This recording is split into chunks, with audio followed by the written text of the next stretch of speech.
Alrighty. Back again for another live stream. So let me just, I won't need the Bible here yet. Okay, show's over, everyone go home. But Raisin, we just started. There's always these little oversights. Anyways, just gonna wait a little bit here. Let's see, we just have Raisin in the chat so far. I will send out the link to people. I sent it out to my following on X. Let me just type in the show stuff.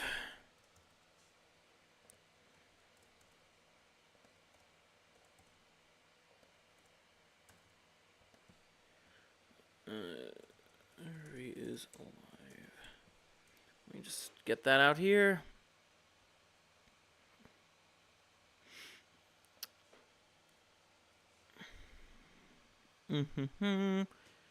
One more. Actually, no, I think I have something else.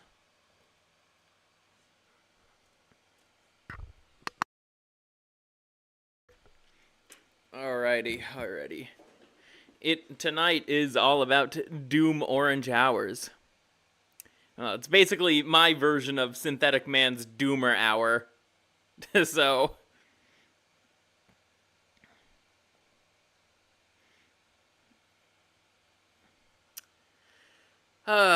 just kind of scrolling down on my feed so far.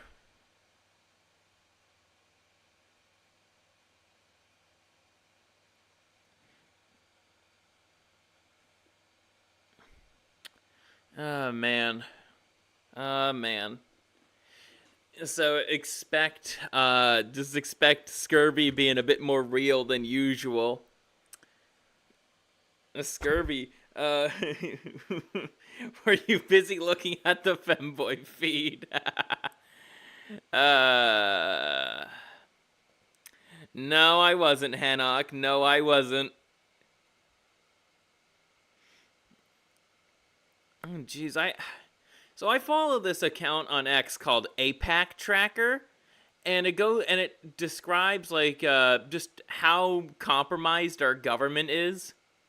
And let's see, Wesley Bell, U.S. Representative, Democrat, Montana, I believe, $12,281,104. That's how much money this guy has gotten from APAC. I'm starting to think that Israel has more of a hold on the Democrat Party, despite all the bootlicking the Republicans do for Israel. Just looking at the raw numbers alone, holy shit. Then again, when you actually do some thinking, there's seems to be a conflict, the whole sand conflict that was most likely started by, Jews on both sides. Let's be real. Alrighty, I'm going to just grab my drinks real quick, and then we'll get started.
Okie dokie.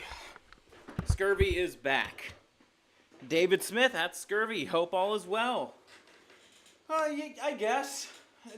All things considered, I would say that all things are going well. Alrighty, let's get. I don't have our video up just yet. I'll get it up soon.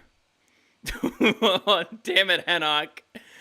Alrighty. So tonight's show is going to be a little bit more different. So we're going to be watching the entirety of Stop Coping, Your Life Sucks by What a Fault Hist. I got inspired by Synthetic Man's viewing of this. Hi, Zombie Bomb. How's it going? And so I decided, you know what? I want to provide my own thoughts on this, on this video. I don't think we've seen it on stream, so I think it's only fitting. So we're actually going to watch the whole thing, and if we have any extra time, might watch something else too. Not from Rudyard, but someone else. Probably something a bit more on the funny side, but equally as blackpilling. Alrighty, let's get started. If you realized how little you knew about yourself, you would be in complete shock. All knowing comes from comparison. You only truly know who you are until you know what you're not. Our era of history does so much evil through purposely obfuscating who we are comparing ourselves to. We judge everything through the eye of utopia, or the best possible option, rather than comparing ourselves to other eras of real history. Yeah, there's a reason why whenever I really start talking history, like I tend to bring up the Ptolemaic era of Egypt. Just so happens that's what I studied at school. But holy shit, like even without Christianity, and I do believe that Christianity is very much a net boon to society, I still think that even before Christ, the Ptolemies managed to figure out a lot, and I mean a lot, about life, death, and the whole shebang. What it means to be human. And holy shit, like, the people there, of course their lives were hard, but they were also full of meaning. Like, people had, there was families, there was a, even though there was technically a monarchy. The pharaoh is basically a king, if you really think about it. But, continuing on, the people there, it's very interesting analyzing the lives of the people. We know so much about how the people lived because they were very much documenting their lives. A lot of people there knew how to read and write in Greek. That was basically mandatory if you were a satellite state of the Empire of Alexander. Like, everybody knew how to read Greek and write in Greek, and if they didn't, well, they were exiled. Opinion on the Zelensky-Trump debacle. Oh my god. I was actually in an argument with my parents about that earlier. But the thing is, I kind of botched it because I didn't have, everything I needed, in my head at that moment. Because that's how much little thought I give about this conflict, with the exception of, all the young men losing their lives for something that is ultimately pointless. And I apply the word pointless to both Ukraine and Russia. Russia really didn't need to annex Crimea. It also doesn't need to engage in this stupid conflict, even though I know where the origins of this whole conflict come from. I don't think my Gen X parents would get it. But, man, I'm glad that somebody finally called Zelensky the whore that he really is. Because holy shit, every time he comes to this country, or every time he came to this country, he was always, always, always begging for money. Always. And basically, and also, I heard this from Aristocratic Utensil earlier when he was doing his stream with Vex Electronica. Basically, Zelensky was doing some foreign interference for our election. And the left claims that Russia is in bed with Trump. But it's I'm pretty sure Ukraine is in bed with the Democrats. Because if the Democrats were to be elected, they just keep giving more and more of our tax dollars to Ukraine. Yeah, he really is an ungrateful beggar. I agree. And not to mention, he had, like, there is undeniably some fraud going on with that money, too. I firmly believe it is being laundered. But anyways, going back to the Ptolemies, they were able to very much live life. Like, they were able to, be fed, have wine, family, all that stuff that we have. But it wasn't until, like, Rome really started to, like, rise up in the world, in Europe, that and even then, I wouldn't say Ptolemaic Egypt collapsed. It didn't collapse until the Muslims. Let's be real. It was caused by the Muslims, because that part of the world, Europe, Egypt, got pretty lazy with defending themselves and just let a bunch of dysgenic Muslims take over. But that was way after, way after Christ. Like, I think it was like for the 400s. But anyways, ultimately what I'm trying to get at here is the people living in Ptolemaic Egypt, they actually lived. They weren't just goyim, just slaving away. They lived life. They actually had a life. It wasn't just work all the goddamn time. Don't forget your favorite part. They gave them unlimited femboys. Ah! Let's keep going. You control the frame. You control literally everything. We will circle back. Hey, you know what they say online. Maybe the good guys lost World War II. To this point, as it will gradually make more sense later. With all that being said, the thesis of this video is that your life is vastly harder than you imagine. We will go through the life of the average What If Altist fan to show how their life is actually incredibly difficult. I think people are really suffering now and are in serious denial about it. The human mind's capability for denial or coping is enormous, and I think we are... That's true. There's a reason why, someone, like, I would say I use video games as a form of cope. It's mainly because it's like, there's nothing really better to do. I don't have my Pokemon deck yet. I'm planning on getting it soon. I'm also getting I will say, even though my parents and we clash, I am getting, I am getting my dad a deck as well. He likes playing the game with me. I like playing the game with him. So why not actually have some real battle-ready decks, so to speak?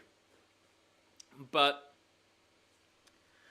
I would say like a lot of the video game stuff, it's like undeniably that's a cope.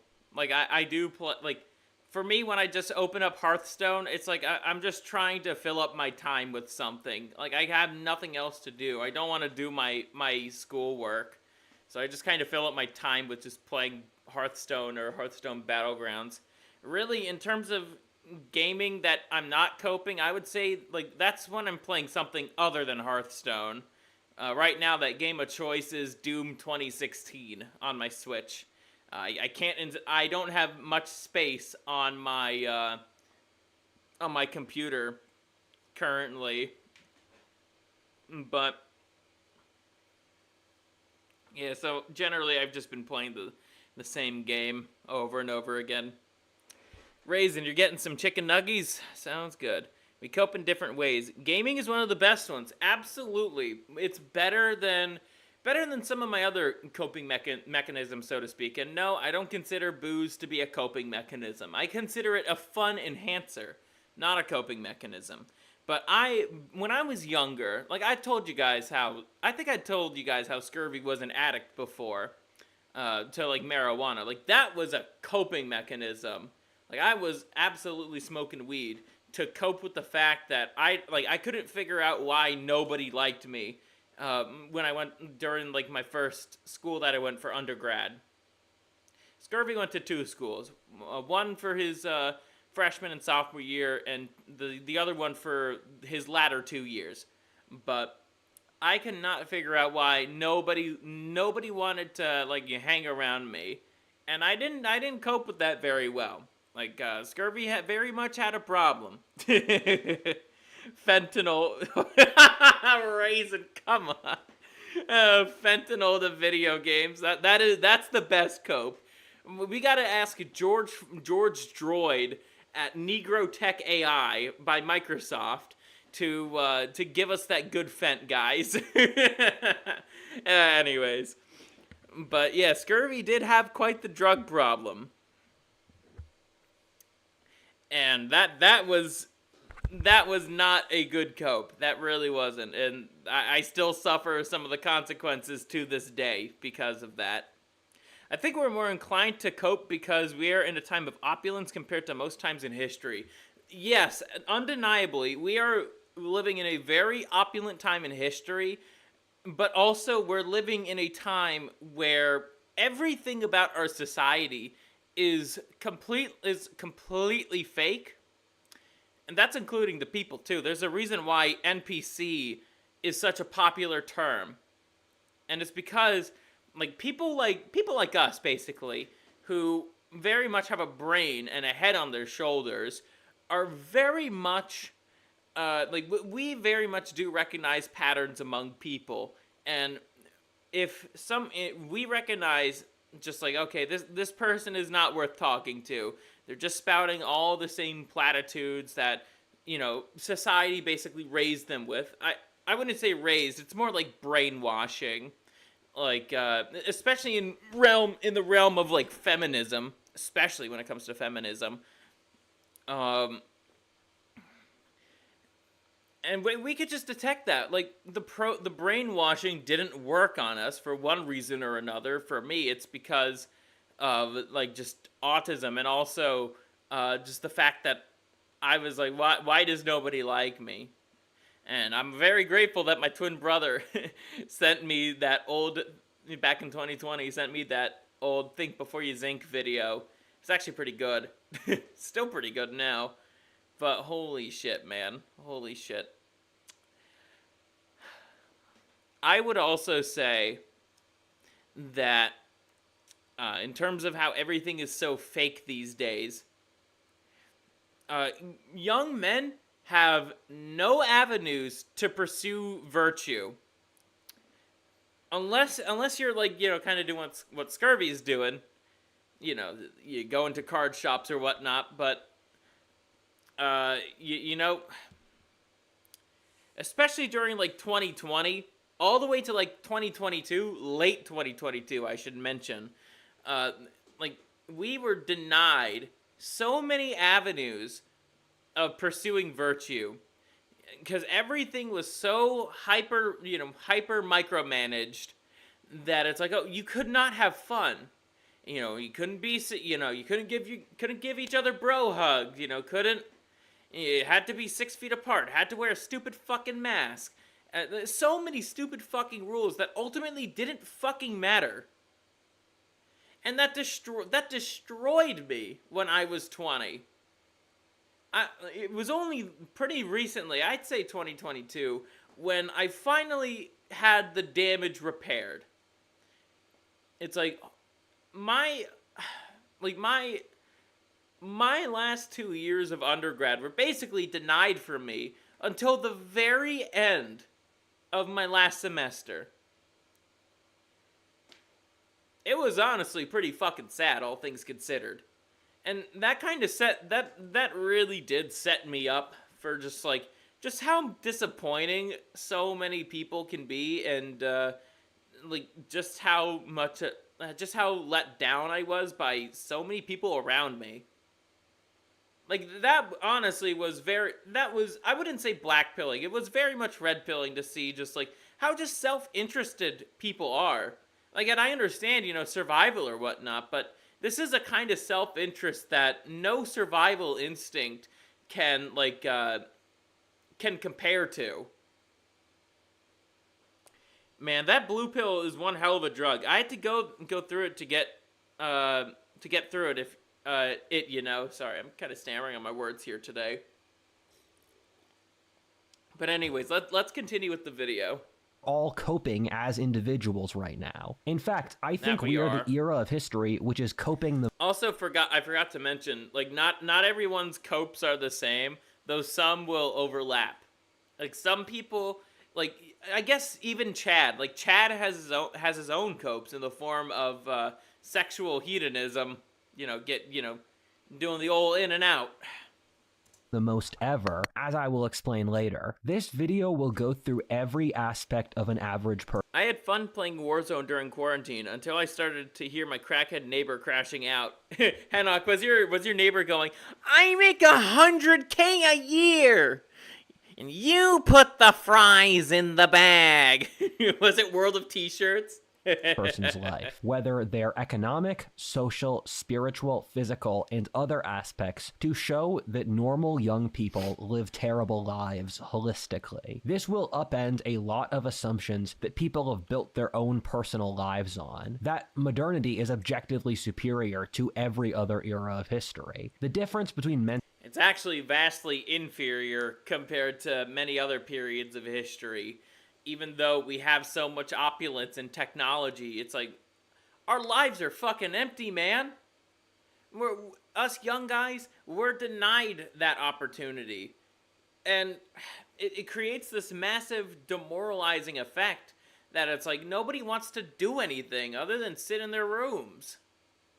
And I know that I'm rather introverted myself these days, but at the same time, it's like, man, it's like the only time people actually want to go out is if there's alcohol involved, and that's kind of sad. I really do believe that.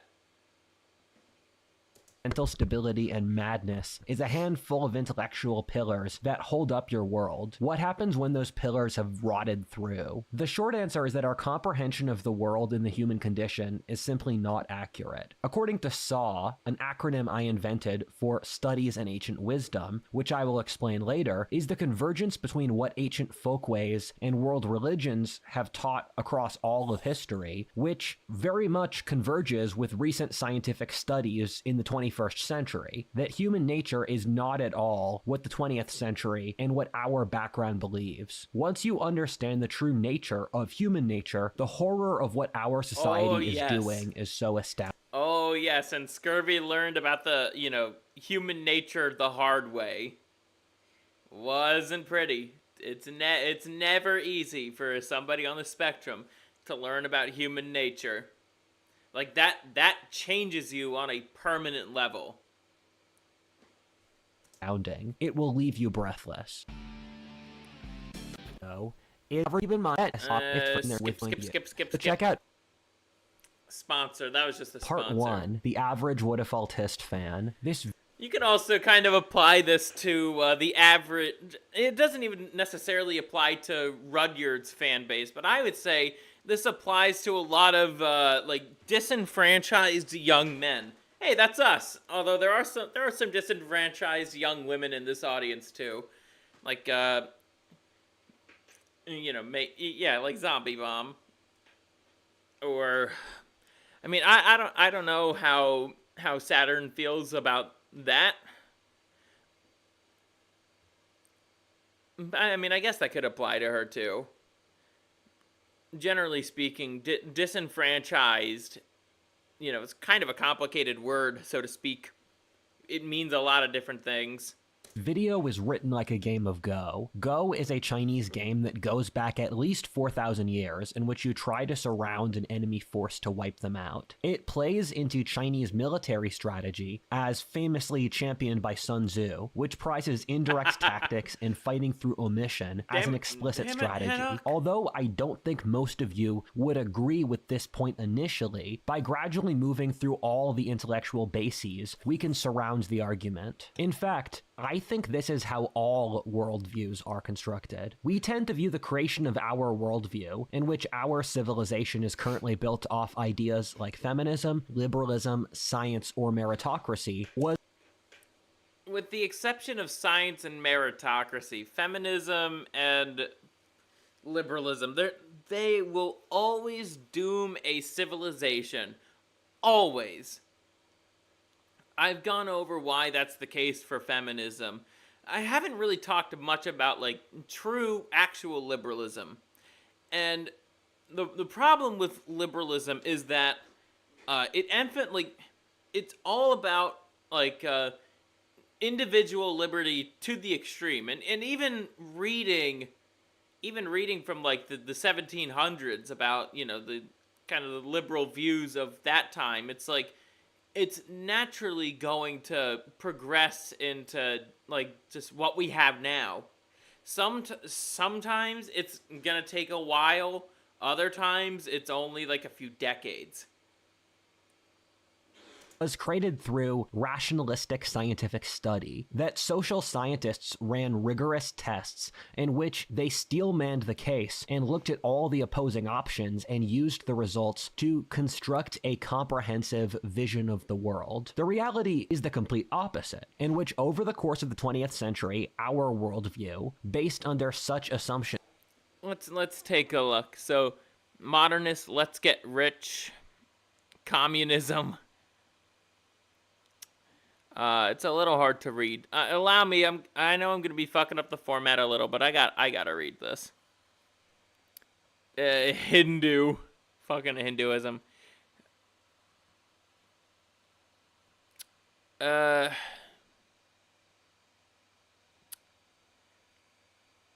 Yeah, that's accurate. Like men and women being the same, natural equality, the blank slate, or the noble savage were just assumed to be correct. Anyone who disagreed with these ideas was shamed and kicked out of society. Yes, blank slate equality, one of the most fallacious ideas of all time. No, we are not equal. I am not the same as like some of my friends or you guys. Some of you guys might be in inferior, like, you know, not so great positions in life. Some could be in better positions in life than me. It's like everything is on a hierarchy. That's how human nature works. What does the green say? It says Islam. There is one God and Muhammad is his prophet. That's you know, typical Islam mantra. Even though Muhammad is a fucking pedophile. This was since it was inside the self-interest of those in power to believe these things. When we did test them in the early 21st century, we realized that they were completely incorrect. The way people build worldviews instead is that their worldview needs to make sense for the facts they know and the things that happen to them in their daily lives. The medieval Aristotelian worldview collapsed as there were too many facts that it was clear that the wise ancients were unaware of, whether the existence of the Americas, the scientific method, gunpowder, and they were very clearly wrong on stuff like the human body or physics. Then people gradually look for a new worldview which can encompass the facts. Once the new worldview hits critical mass explanatory power, people accept it unconditionally. Once a new worldview hits critical explanatory power for the lives of the people in it, people will accept it unconditionally, living and breathing its assumptions. And I guess when it comes to some things, right, there are things that are just true. It's like, you know, water's wet, the sky is blue, you know, stuff like that. We revolve around the sun. Basic fundamental truths about the world.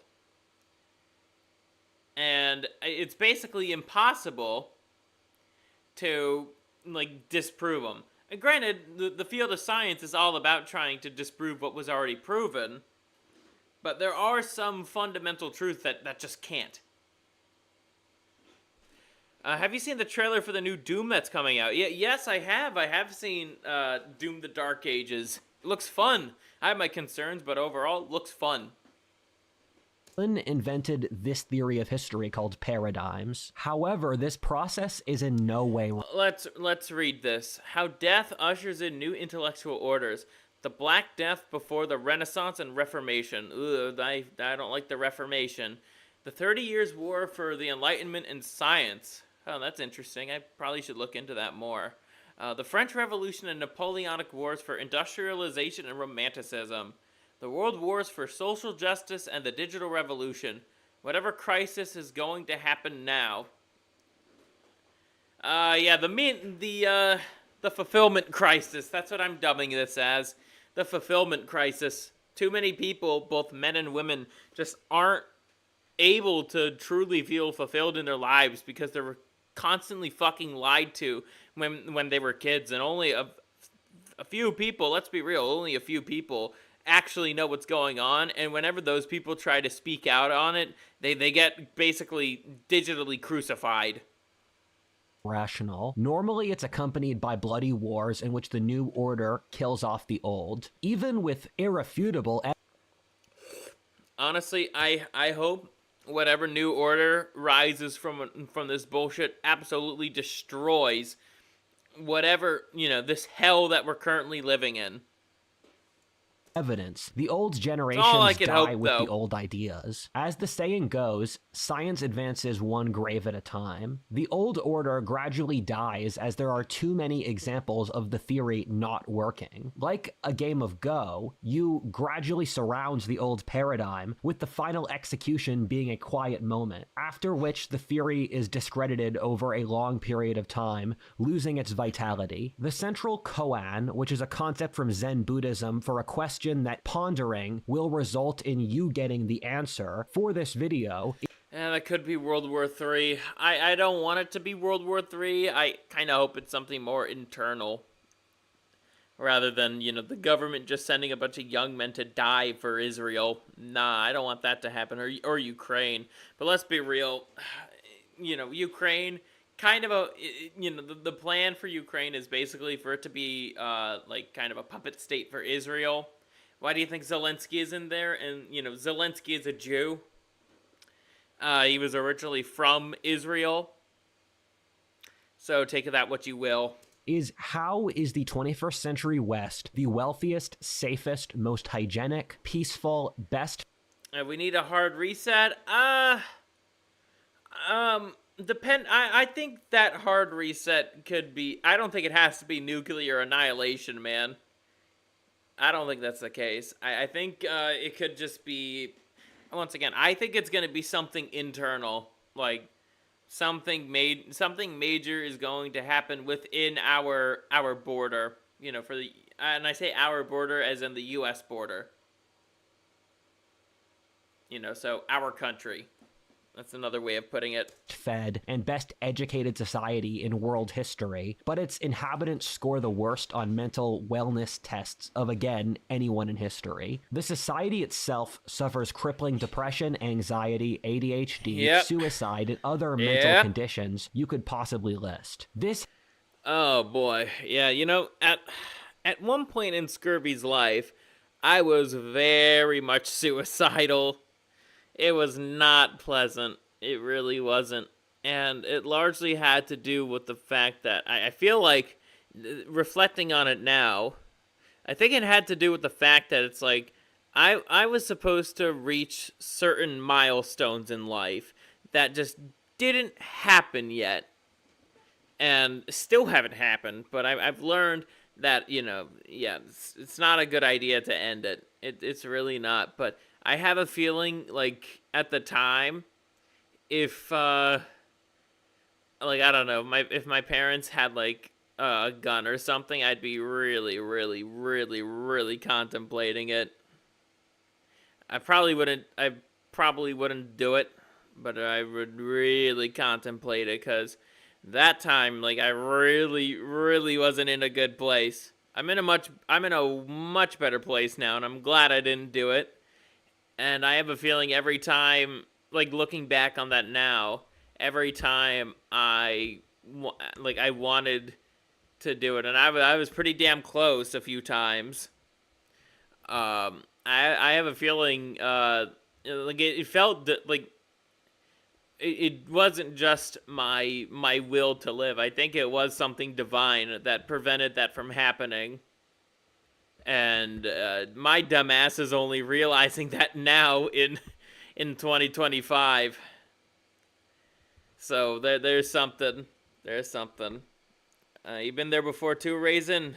Same with you, Hennock.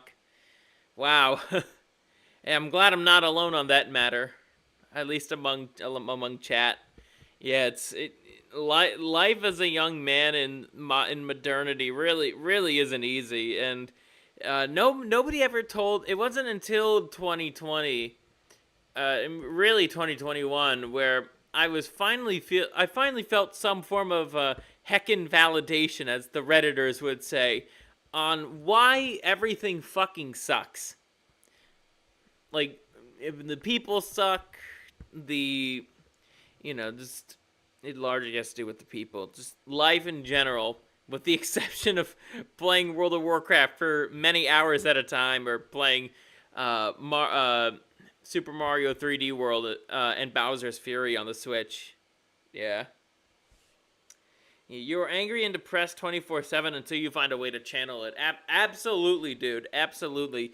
That, like, what helped me was really starting to lift again, but also, like, I'd also say, like, just kind of, I guess, approaching. Now, there's something, I wouldn't say, in college it's completely cold approaching, though it is pretty cold. But there's also a sense, if you're meeting somebody new at a college, right, there's a 95% chance, more like 100% chance, if they're already, if they're walking around on the campus during the day, that they also are going to the same school you do. So that's already a barrier of ice broken. So now you could kind of ask, oh, do you go to Harvard or something? I'm just using that as an example. And already, that question doesn't need to be asked, because the chick also goes to Harvard, and then you could just get on to, oh, what's your major, and actually have a conversation from there. Maybe you might have a comment on it, maybe you don't. But yeah, that's a lot harder to do now that Scurvy's moved out of his apartment. He's back home, and there's not many people, especially girls, for me to talk to. That being said, it's not like my social avenues are completely dead. Like, I still play Yu-Gi-Oh! Most Saturdays. I go to jiu-jitsu class twice a week. And, of course, like, I still go to the gym. But, man. Alright. Another tangent before we continue with the video. Man, today at the gym, I don't know what the hell was going on with people. They were just being, unusually cranky, so to speak. Like, really fucking cranky. Like, it's part of gym etiquette that if somebody asks, if they want to work in, chances are they're usually crunched for time. Like, I know I have things I'd like to get to. I don't have time to spend in the gym all day. Like, 40 to, like, 40 minutes to an hour, that's perfectly fine for Scurvy. But it's like, I don't know. People gotta learn how to be more considerate at the gym. And same here, man. Same applies to me. Like, the one time you can say, like, no, it's like, and even then it's like, hey, it's my last set, I'll wrap this up. And then the other person can just wait. I've also been charitable when it comes to, like, asking people, if I've been asked, it's like, hey, want to work in? And it's like, yeah, sure. Took me a little bit of time, but hey, now I do practice what I preach. let's continue. Has in turn resulted in the democratically elected Western governments publicly committing suicide either through printing infinite money, democracy. discouraging births, degrowing the industrial economy, encouraging mental illness, crime, and about a dozen other things. The abbreviated version of this is, why is the wealthiest society ever also the most unhappy? This question is of the highest importance, since nested inside it is the question that if we don't answer, will kill our society. It already is, but we don't. Why is our society so damn unhappy? Lack of religion in the population, constant demoralization from a bunch of faggot leftists, Jewish subversion on magnitudinal levels. I'm not sure if that's exactly a word, but you get my point. Everything and the fact that we live in such a fake synthetic society. I wonder why we're so unhappy as a civilization. Hey Satanar, how's it going? 07 to you, my friend. 07 to you. Want to know the answer yet. We'd rather commit. And that's true. That's also true. Our society really doesn't want to answer the question, because if it did, that means it would really have to evaluate what's being taught to kids at such a young age, and it would also mean that we really have two paths that we could go down. A path of true change, and that true change does include government restructuring. We're no longer a quote-unquote republic. We'd actually be a monarchy, like a sane society. Or we could continue down the same path and experience the worst possible kind of societal collapse. All boomers will work in the salt mines and I'm king. Hey, that's kind of a fitting punishment for the boomers who brought this shit upon us. I'm doing alright. Been trying to play Red Dead 2 for like an hour and a half now, but this Xbox is slow as hell at installing it. Gotcha, Satanar, gotcha. Suicide as a civilization, since the pain of letting go is so hard. The fundamental answer is that something is very, very wrong in our culture. And nobody wants to address it, like, for realsies. I know there's a few people that do, but really the only way I could ever address this is through this VTuber avatar. Like, there's a few people that I managed to talk about this stuff with. Mainly with people at the bars when I'm shit-faced and they're shit-faced too. But that was a while ago. That was like a few months ago. But nobody really wants to talk about this. And it's something that's constantly on my mind. It's like, I see the direction we're going, but no matter what way I talk about it, I still get called crazy. And I'm constantly being gaslit on our problems, that it's like, oh, no, that's not what's happening. It's like, motherfucker, that's what's happening. Like, do you not have eyes? Do you not see what I'm trying to show you? And I could show you, and depending on what I'm talking about, it could be, mass immigration, faggotry, a lot of things, actually. And it's like, oh, have you not seen this? And then I show them more videos, right? And then they're still fucking ignorant, because generally speaking, they're low IQ. They don't understand generalizations. They don't have pattern recognition, because it was never honed. It was never really taught to them by the fucking school system. So they think that I'm crazy for just talking about these issues in the first place.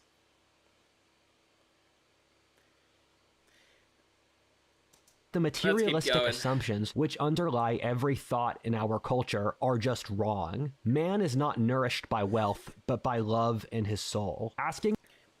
Exactly. I agree with you, Rudyard. We are still very much social animals, and even the most introverted among us, it's like, yeah, we still need at least some people, some actual genuine friends in our lives that we could talk to about these things in a respectful, polite way. But unfortunately, most, at least in my case, most people kind of suck, if I'm being honest. Like, there's some fatal shortcoming that most normies have that really prevent me from being friends with them, and it's blaringly obvious to me, but not to them. Like, that they don't really know that they're doing this. But I know, and I'm just like, oh, God damn it, not another one who doesn't understand a single thing I'm talking about. It's just fucking annoying.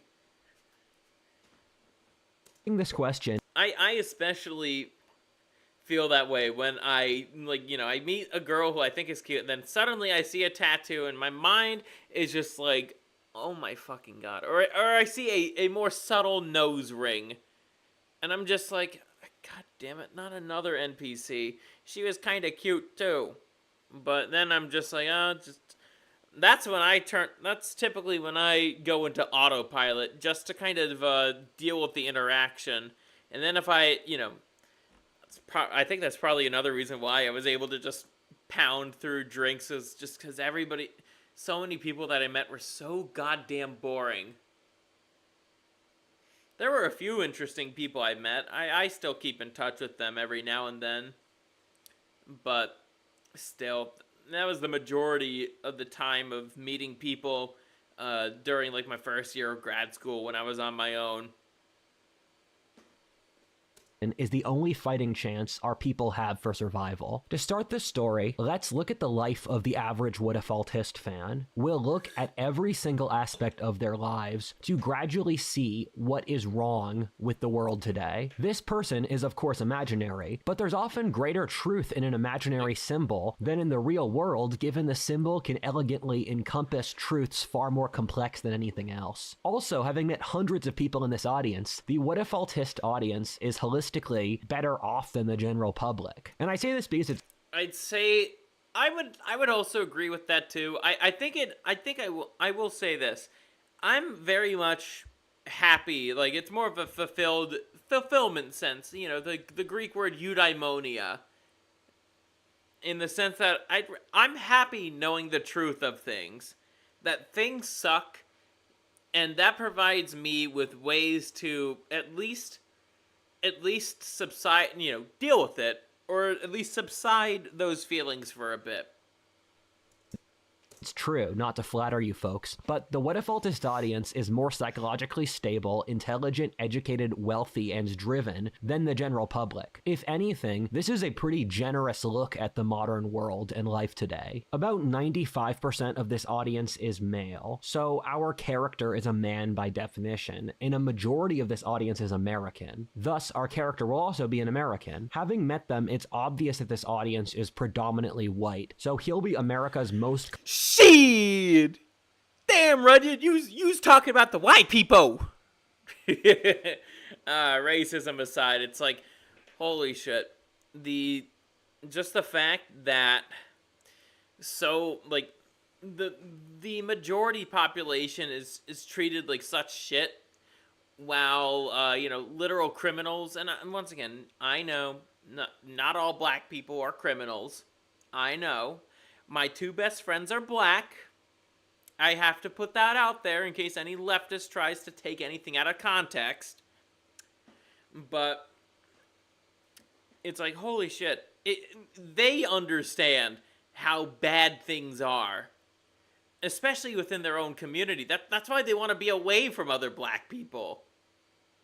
Like, any black person that has like any form of success, right? They don't want to be around other black people. It's a fucking crabs in a bucket mentality. Common ethnic mix of British and German ancestors. Scurvy using the I have black friends excuse estimates. But it's like, Spoon actually made a damn good video about that, and it's like, it's true. That's a viable excuse to say. It's like, if somebody calls you racist, right? That's an actual excuse that you could use. It's not like some cliche. But ironic, yes, most leftist friend groups are, just a bunch of soy-fueled white liberals. Like the racism fandom is the most diverse fandom there is. I say that unironically. History. The state with the most viewers in total number is California, while the most populous city in California is Los Angeles. The state with the highest per capita What-If-Altist fans is Missouri, but I'm going to go with total number, not per capita? Shit, I don't know what that is. Okay. I'll chill out with the racism. per capita. Most Americans live in the suburbs, so let's put him in a middle-class suburban neighborhood in Burbank. The average age for this audience is something around 25, so skewing significantly younger than the general population, and on the older side of the Zoomer generation. The average income for someone that age is around $40,000, and this... They make $50K a year! I mean, hey, that's not totally bad, I'd say. 25 to 34, 50, 52K a year. I mean, that's not bad, but no bitches, all the bitches are so brainwashed on six figures especially, when you can live a very comfortable life with children at like 60 to 70K a year. Like a little bit, pre-inflation, I'd say. You gotta at least have like 80, 90K now if you want to do that. This audience is significantly higher income range than the general population, so let's put him at $50,000 a year. Let's name him Tom Eldridge. Tom Eldridge and my personal life aren't very similar. I'm just gonna throw that out so you guys don't pick through his life as a way of learning about me. Eldridge is a compilation of let's rate his appearance, boys. Yeah, I'd say he's a 5.5, probably a 6 if he didn't have the fucking bleached hair. Lots of normal people I've met in my life. I'm sure there are going to be a few people in this audience who'll be saying, I am literally Tom Eldridge. Let's get into Tom's life. Part 2, Childhood. Tom Eldridge was born in 1999 in Providence St. Joseph Hospital in Burbank, California. He's born into a middle-class family in which both of his parents work. His family aren't from California. I'm so grateful that my mom was able to stay home and take care of all three of us. Like all three of us have have pretty major health issues, and also like at the time, like my mom thought, everybody thought like my twin brother was also on the spectrum, but no, he wasn't. He was not on the spectrum. But and my sister has like a skin condition, and I'm not gonna get too into details on that. But as for me, I'm a spurg, and I know when my brother was a baby, he had some pretty bad intestinal issues. So there was a lot of work for my mom. It really was. But I'm so grateful that she was able to manage all of that. I really am. Even though we tend to fight a lot on politics these days, I'm forever grateful that she was able to stay home and take care of all of us. And they're still together. I'm still living with them. Of course, honor thy mother and father. Also, my dad, like, I feel like I'm one of the few people whose parents are still together, and even then, I think my parents do love each other at the end of the day. Like, even though they fight all the time, personally, that's not something I'd want in my relationship. By the time I, get married through the Orthodox Church, so the state ain't involved in that at all, but I'm just saying, like, I would not want that. I would prefer a woman who's very much more cooperative. But still, I'm very much glad that my mom and dad are still together, despite some hiccups they've had. Even then, I know, I don't think my dad actually cheated on my mom. I think he, I think he was just kind of overwhelmed with a lot at the time and didn't handle it correctly. And I remember at that time, I think my mom was being really, really naggy. And so there, I think that kind of played into that too, as to why I don't like it when women nag me. So there's that. There's that. I told you we're getting into some personal stuff today. That's kind of the point of the stream tonight. California and sacrificed lots of traditional ties to move out there from Indiana. He's from a loving family, but his mother fell out of love with the father, thus they divorced when he was 3 years old. This is how half of Falling out of love, the oldest excuse in the book, for monkey branching. Yeah, I'm glad that didn't happen to my parents. They both understand the sanctity of marriage. Even though my mom is an atheist and my dad's Jewish, they still understand that it's like, till death, even though they didn't even say them vows, but it's still like till death do it, for better or for worse, in sickness and in health, till death do us part. So they understand that. Even though usually when it comes to them civil unions, that typically doesn't really happen. So there's that.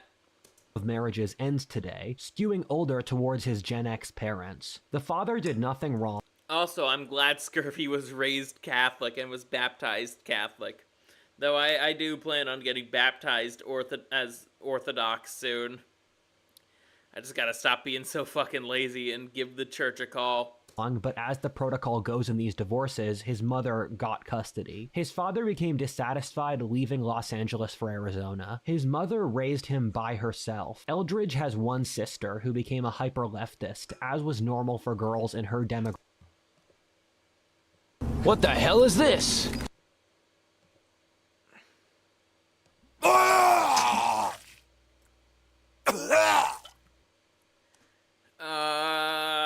Rudyard, what the fuck, man? And it's unfortunate that I have met so many of these chicks when I was living in my apartment. I don't know why these bitches think it's okay for them to corrupt themselves the way they do. And they're also the most unpleasant fucking people to be around. Graphic and age. She got a useless degree and works as a barista, channeling her rage into politics. His mother got stressed at working and supporting the children at the same time. Me. She would go years with certain mild substance abuse, like yeah, my mom, I'm also very grateful about this for her. Like she, and this is probably gonna be me by the time I'm a father or whatnot. I probably would quit the booze. Like, for the sake of my children, I'd be able to do that just fine. And I'm glad my mom was able to put that aside. I know she had some troubles with alcohol, but she was able to kind of, overcome them. And I've had my own troubles with alcohol sometimes, but I'm getting into that point in my life where it's like, okay, the amount that I'm drinking now, like a nip of Bacardi White and 2 Surfsides, it's like, I think that's fine. That's a good amount for me. If I want to go just a little bit crazy, I might get 2, but other than that, 2 nips of Bacardi White, I should say. But other than that, it's like, yeah, this is fine. I feel that this is good. This is something like good. I'm buzzed enough, but I'm not totally shit-faced. Let's continue. Smoking tobacco or alcohol without it taking over her life. She would also have various boyfriends that never stayed and didn't really have any interest in being a stepdad. There's an important anthropological detail here. Through studies, we found that family structure is incredibly important given that it imprints what seems intuitively correct.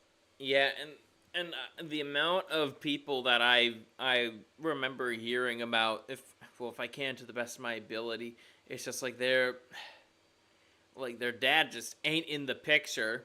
It's like, it's fucking sad, man. It really is. Onto people. This is an example of Saw, in that Confucius said the same thing, where he said that family is the basis of national or civilizational unity and stability. Thus, by stabilizing the family, you stabilize the society. You can use family structure to predict the political ideology of a society or its level of development. The role fathers have in a society predicts how societies see God or the government. Without a father in his life, as well as going to a feminized school, Tom always felt like he wasn't really a man. Huh?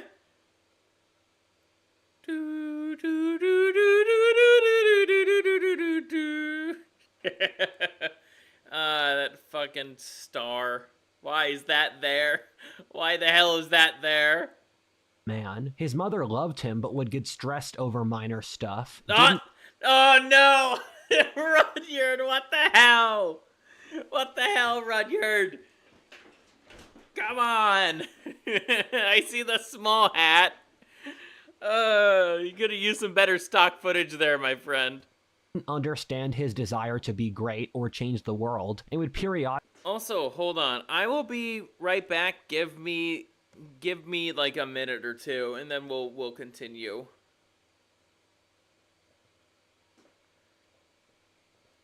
Be right back.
Headsets are charged enough.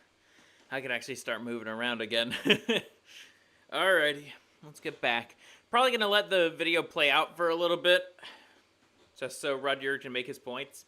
Periodically act incredibly irrationally. Tom always wanted to do stuff with his life, but he had trouble having personal discipline and responsibility. We know from studies that fathers imprints the ability to feel like you have agency in the world, while mothers... Yes, that's true. That's something I know I said I'd let it play out, but this is actually something very important. I would say, I'm very much grateful. If there was something good about 2020 and all its bullshit, is that I was actually able to, like, be around, like, just hang out with my dad. Like, it was something more than, like, just, like, you know, he was gone for a majority of the week, and then he came back for, like, a few days, because he was always traveling. But, you know, now, because of, you know, remote work being possible, it's like he was home a lot more, and so I actually got to, like, spend time with him, and that was actually pretty positive for me as a whole. Kind of calmed me down too. Now that I think about it, it's like I think him just kind of being there and talking with me and kind of engaging in some of the stuff I like. And, you know, I tried to I'm not much of a golf guy, but, you know, I did try to, you know, knock some balls off the tee with him every now and then before I moved to grad school. You know, before I moved to my apartment for grad school. I'm stammering on my words now. Goddamn. Anyways. Others imprint psychological stability or mindfulness. Fatherless homes are vastly worse off than those with a dad. 90% of runaways That's don't true. have a dad. 80% of rapists. 60. When you remove fathers, the kinds of things you need to bleep out of YouTube videos occur. Take that for what you will, guys. 3% of youth suicides, vastly higher drug usage, 85% of childhood disorders. Teen girls from fatherless homes are 3 times as likely to get pregnant out of wedlock. This stuff is a Let's not forget what Chronic has also said prior on this particular subject. Like, when a woman, you know, when a young girl is, you know, in a home without a father, her sexual development actually, you know, gets, you know, like, into hyperdrive. Because I think, if I could remember correctly, it's because now that the patriarch isn't in the home, there's, like, an expectation to, like, you know, or something like that. There's an expectation, you know, to find, you know, to keep the family going. Something like that.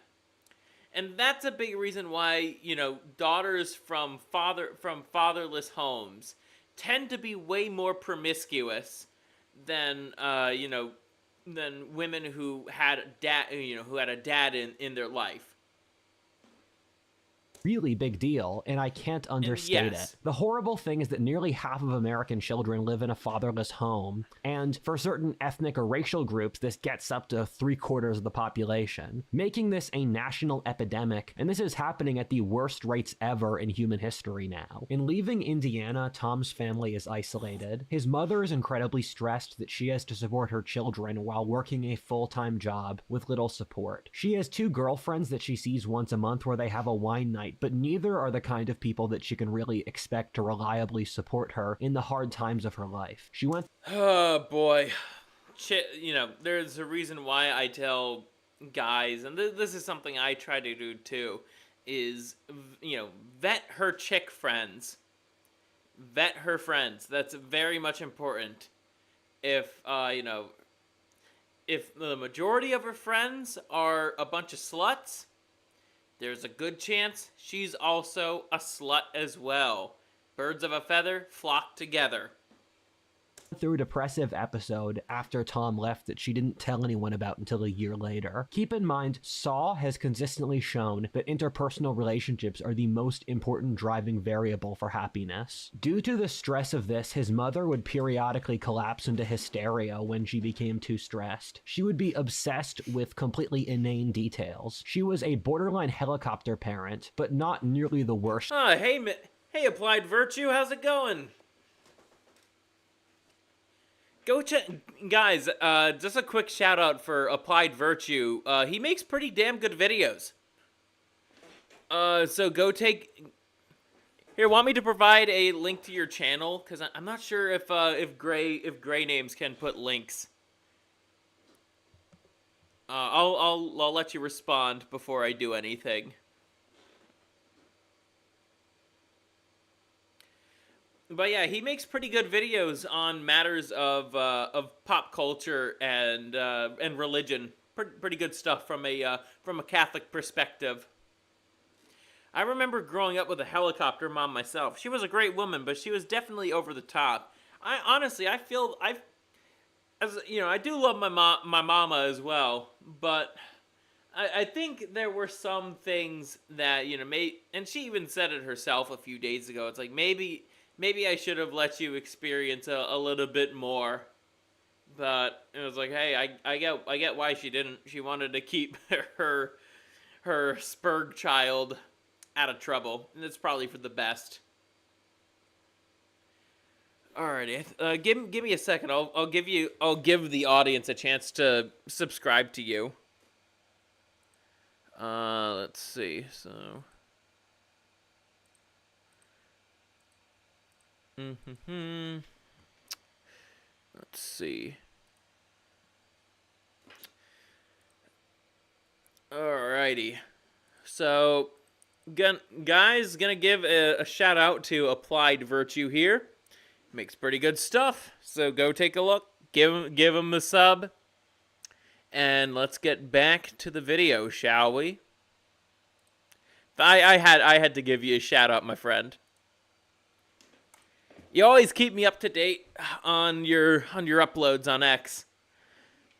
And one of these days you might be featured on here on the ScurvyRum show. Maybe not this episode, but certainly if the subject of religion pops up.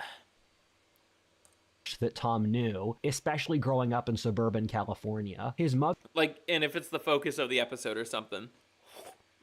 would get very worked up over minor details like getting his school lunch perfectly right. And whenever he would stay with friends, she would call multiple times to make sure he was okay. From this, Tom has a sense of inner rage at never being able to develop. I'll make something worthy of your channel then.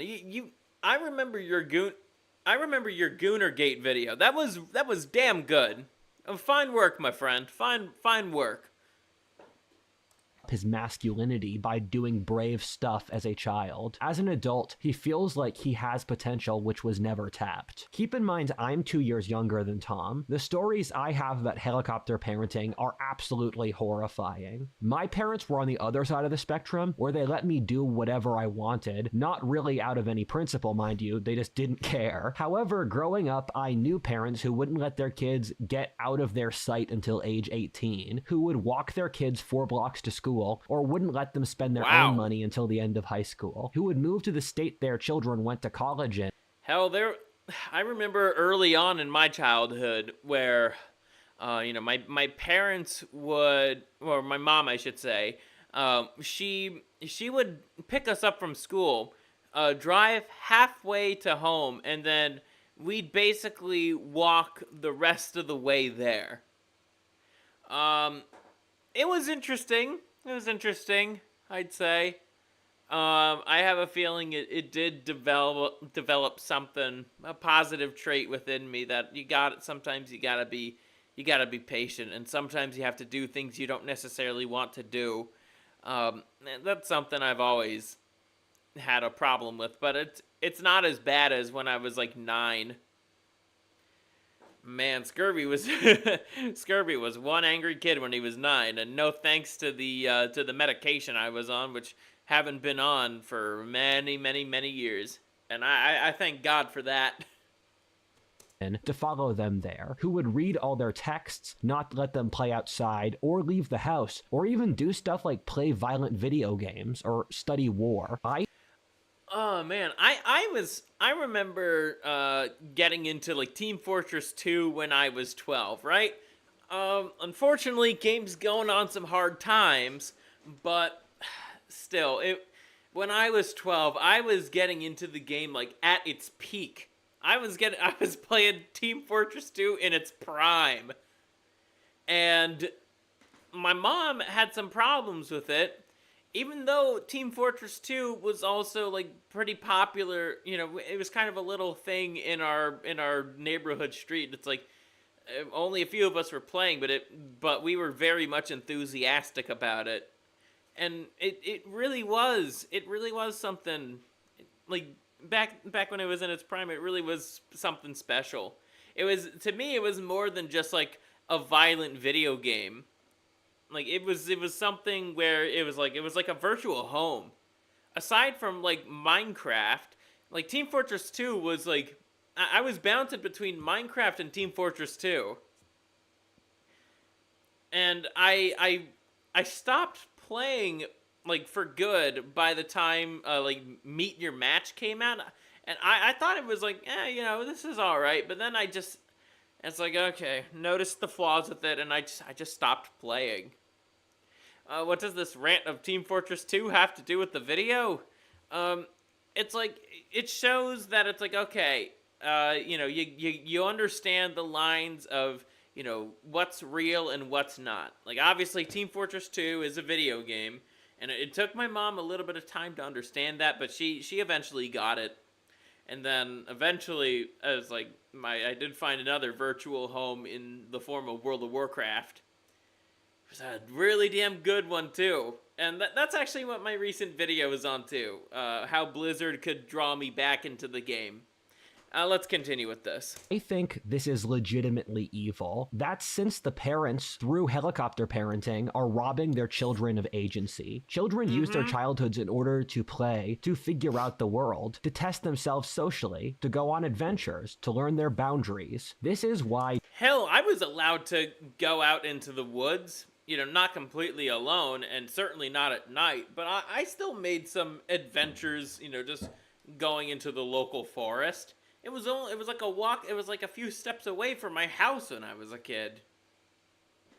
Gen Z, or a major reason why they have such cripplingly bad mental health issues. As a Zoomer, I know these people, and it's crazy that loads of Gen Z can't go to work, ask someone out on a date, go on a call, a road trip, and are offended by someone who contradicts their politics. You will never know how bad this issue is.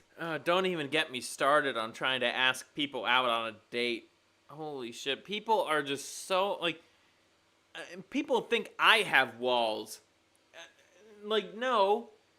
A lot of, modern women these days have walls up the wazoo, and it's because I'm not Chad. Even though I'm like 6'2", I'm pretty strong myself. I know jujitsu, about a year's worth. I'm still learning. And I'm getting my master's degree, and that's not enough for them. Like they literally want like the top like 1% of guys. If I'm being generous here, I've said in the past that women really want the top 0.1% of guys, and it's like, oh my God, Chica, you're not gonna get him. And even then, I think I brought up the idea of like that there's like these little pseudo harems that are going on, or maybe that might have not been me. Maybe it might have been something that I've watched, but I'll bring it up here now. So what I mean by pseudo harem is like the hookup culture. So you have a few good looking guys who basically have a chance with like all of the women. I'm just saying, like, all for the sake of, the argument. Like, they, like, a 10 can get with a 10, a 9, 8, 7, 6, 5, 4, 3, 2, or 1. And, though, I don't think he's ever going to be going below a 5, unless he's really horny that night. But he basically has his own little harem that, even though he's not, like, dating and they're not all living together, he still has like access to Smash, and so that kind of deprives like the guys who were actually trying to get into relationships, because the more bodies a woman has, the more likely a divorce is going to happen. I could actually pull up the chart a little later. Actually, no, I think I'll pull it up now. Just give me a second to do so. It's one of my bookmarks, actually. Let's see. Let me just pull up bookmarks. I'm gonna have to scroll down a little bit. If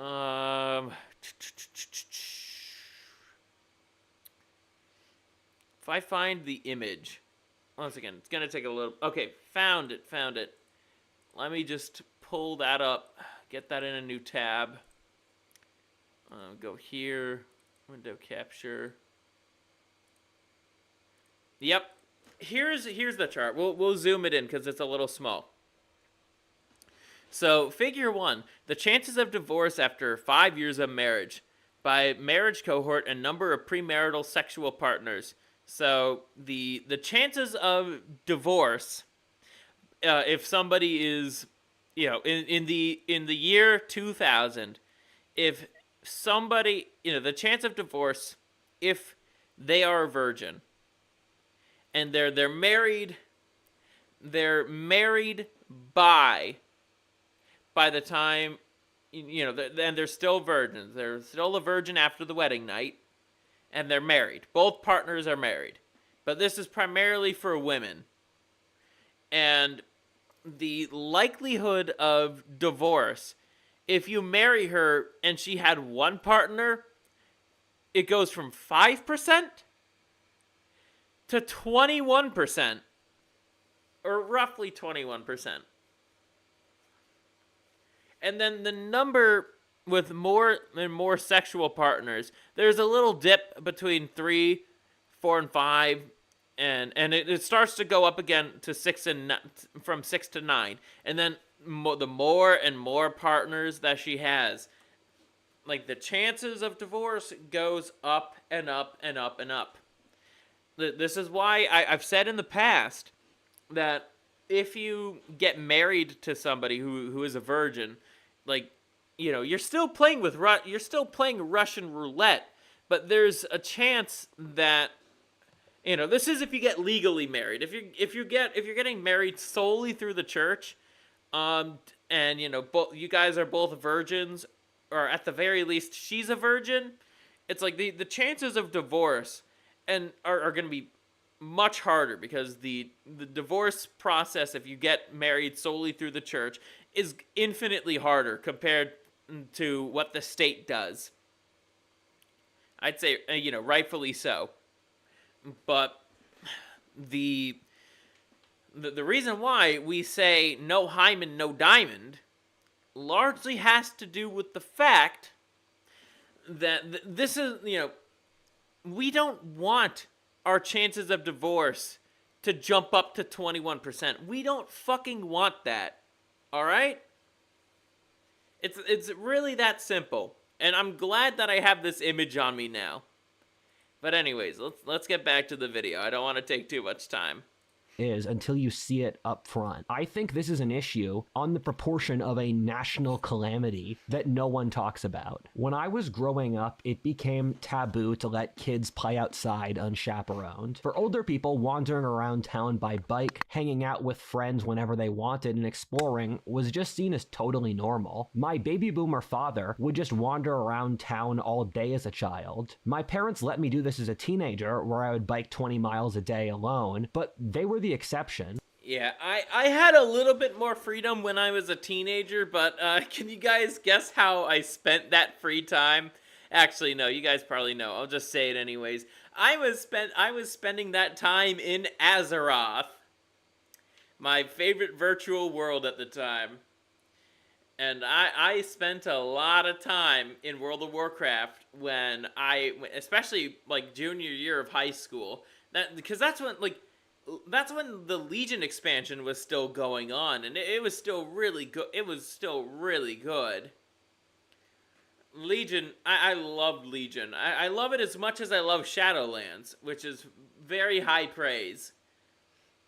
And, of course, you guys know I quit during Season 3 of Dragonflight. I kind of missed out on something that was actually pretty good. But hey, I was burnt out. But basically,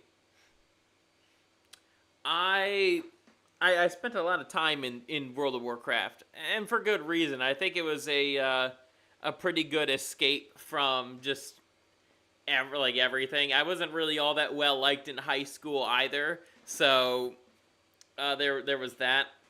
Though I have a feeling now that I am going into orthodoxy here, Orthodox Christianity, I think a lot of the people I knew in high school would be very surprised to figure out that the former atheist is, looking into Christianity. I think they'd be very surprised. Literally, if people saw other people's 10-year-olds' kids playing outside in their own yard without their parents' supervision, they would call the police on them. I was there. This culture was real. I find Zoomer children tend to have two separate issues for their parenting based around what social class they're a part of. The upper and middle classes tend to helicopter parent their children, while lower class parents often don't try hard enough, where they can't provide the guidance their children need since they're so worn down by the trials and tribulations of life in the working classes today. My best friend's from a working class family, and growing up, he barely knew anyone whose families either weren't split up or where the parents didn't have some mental health or drug issue. Tom is a muted form of this, with a kinda helicopter parent mom who sometimes goes through phases of smoking, drinking, and casual sex, which befits his middle class background. Instead of playing outside and making friends, Tom instead spent most of his free time online. He uses social yeah, I relate to this too much. I went into detail as to why.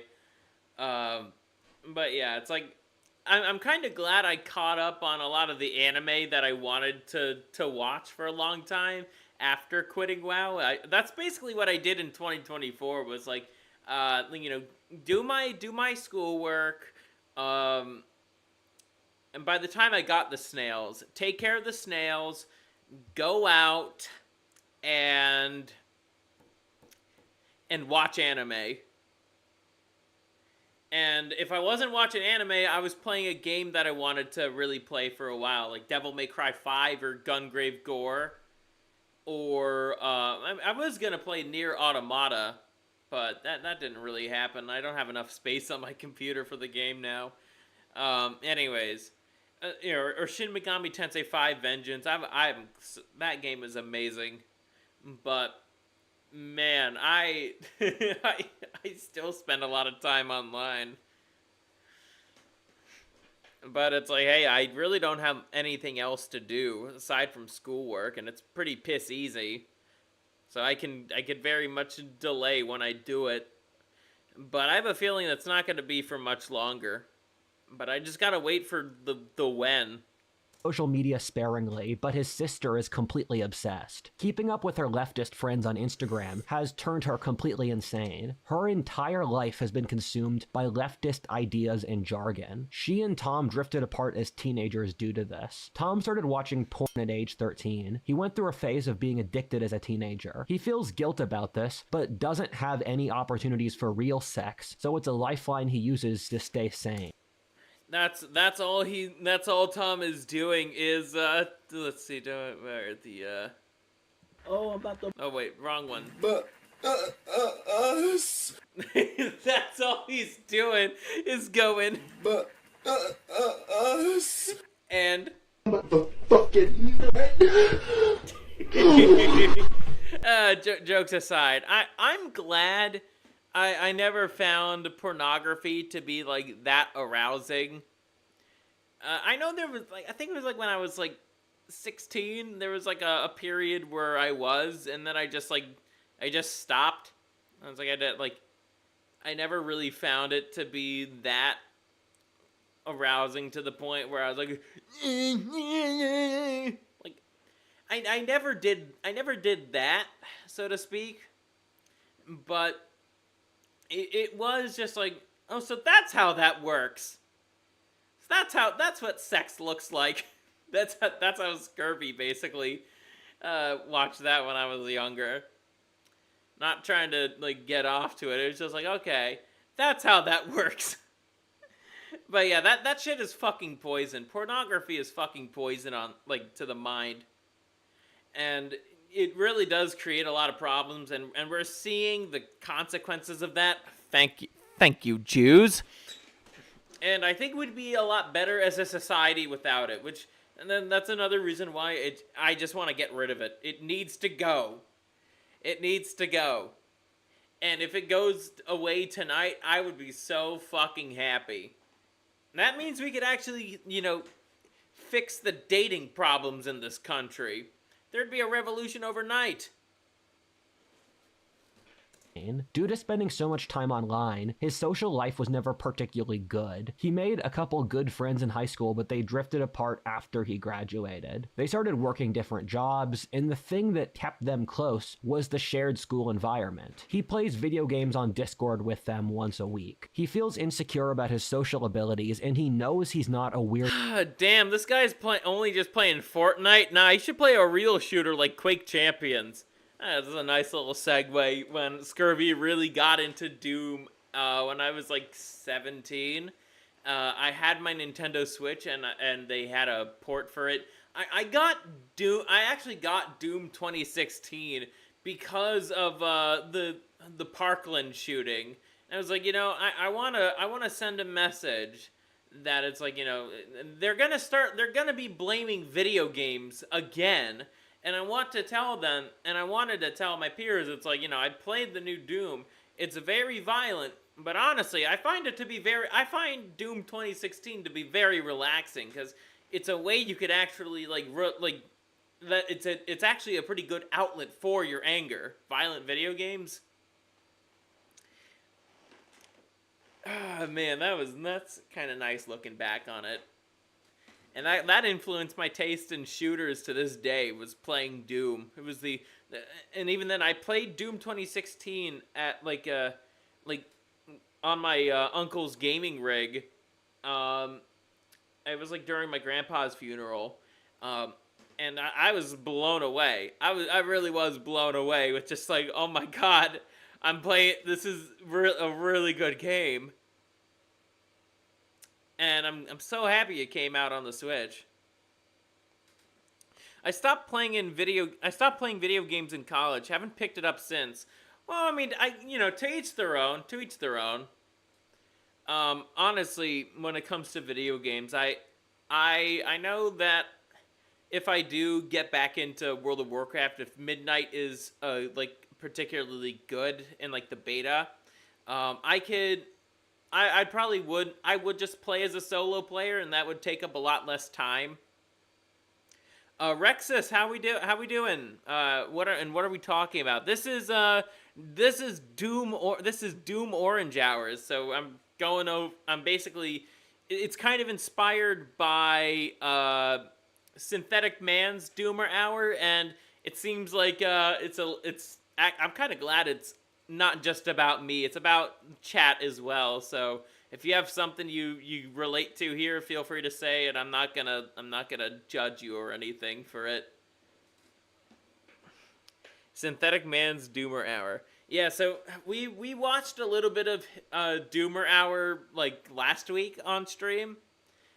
And this is kind of my own version of it. So I've already went over some personal stories or whatnot. Let's continue. Or a loser, but he always feels like an outcast, even though he rationally knows that he's doing average. Thomas' periodic panic. Scurvy refuses to acknowledge that he's a liberal.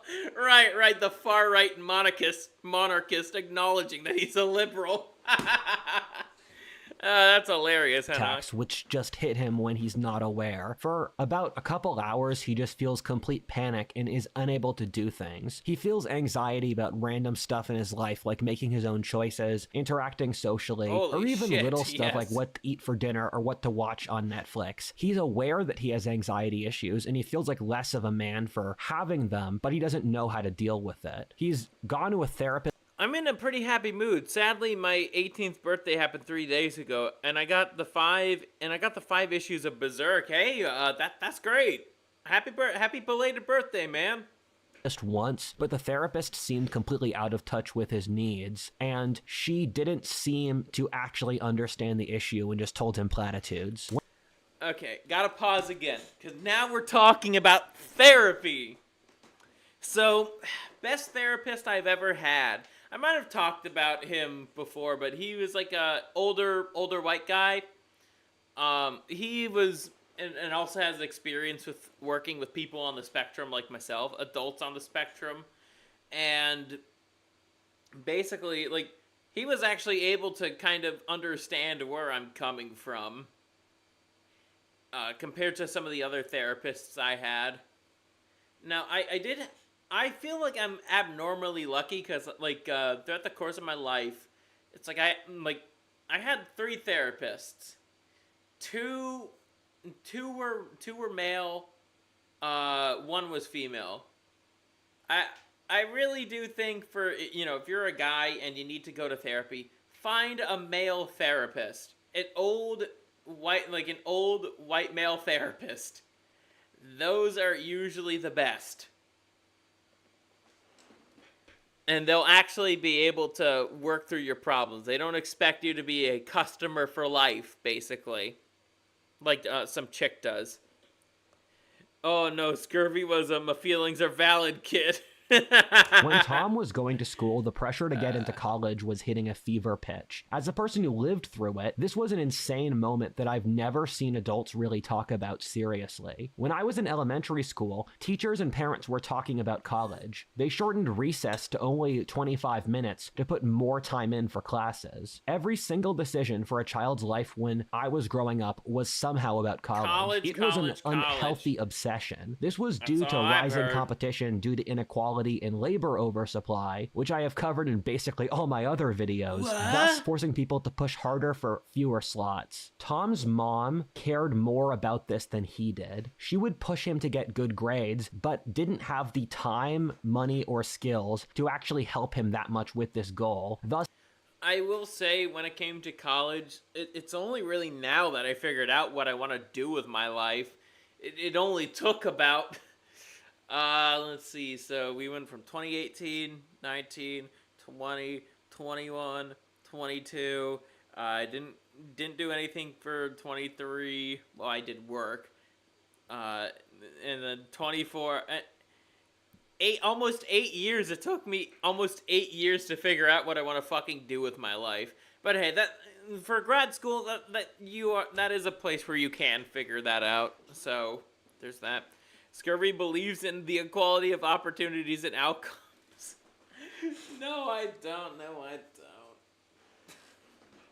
Plus having her spiral emotionally when he didn't get good grades. She enrolled him in extracurriculars he didn't particularly like or care about to boost his college application. This was a huge thing I saw growing. Oh my god. The extracurriculars that I had to, it wasn't much, and that kind of did develop a strategy I plan on using when raising my own kids. It's like, because I was forced to play a sport, and I in middle school, I chose soccer.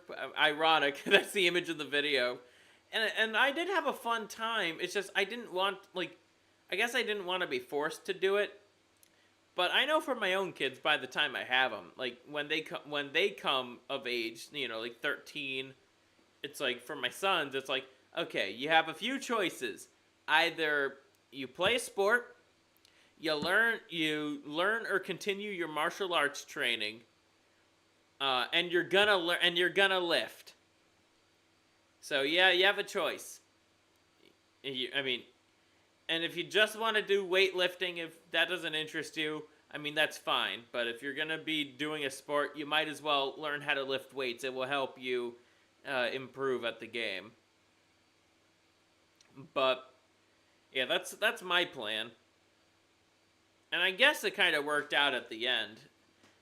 But it took me a while to truly understand going to the gym, not being forced to go, but going on my own volition. It's that was that was kind of liberating, and that actually made me appreciate going to the gym a whole lot more.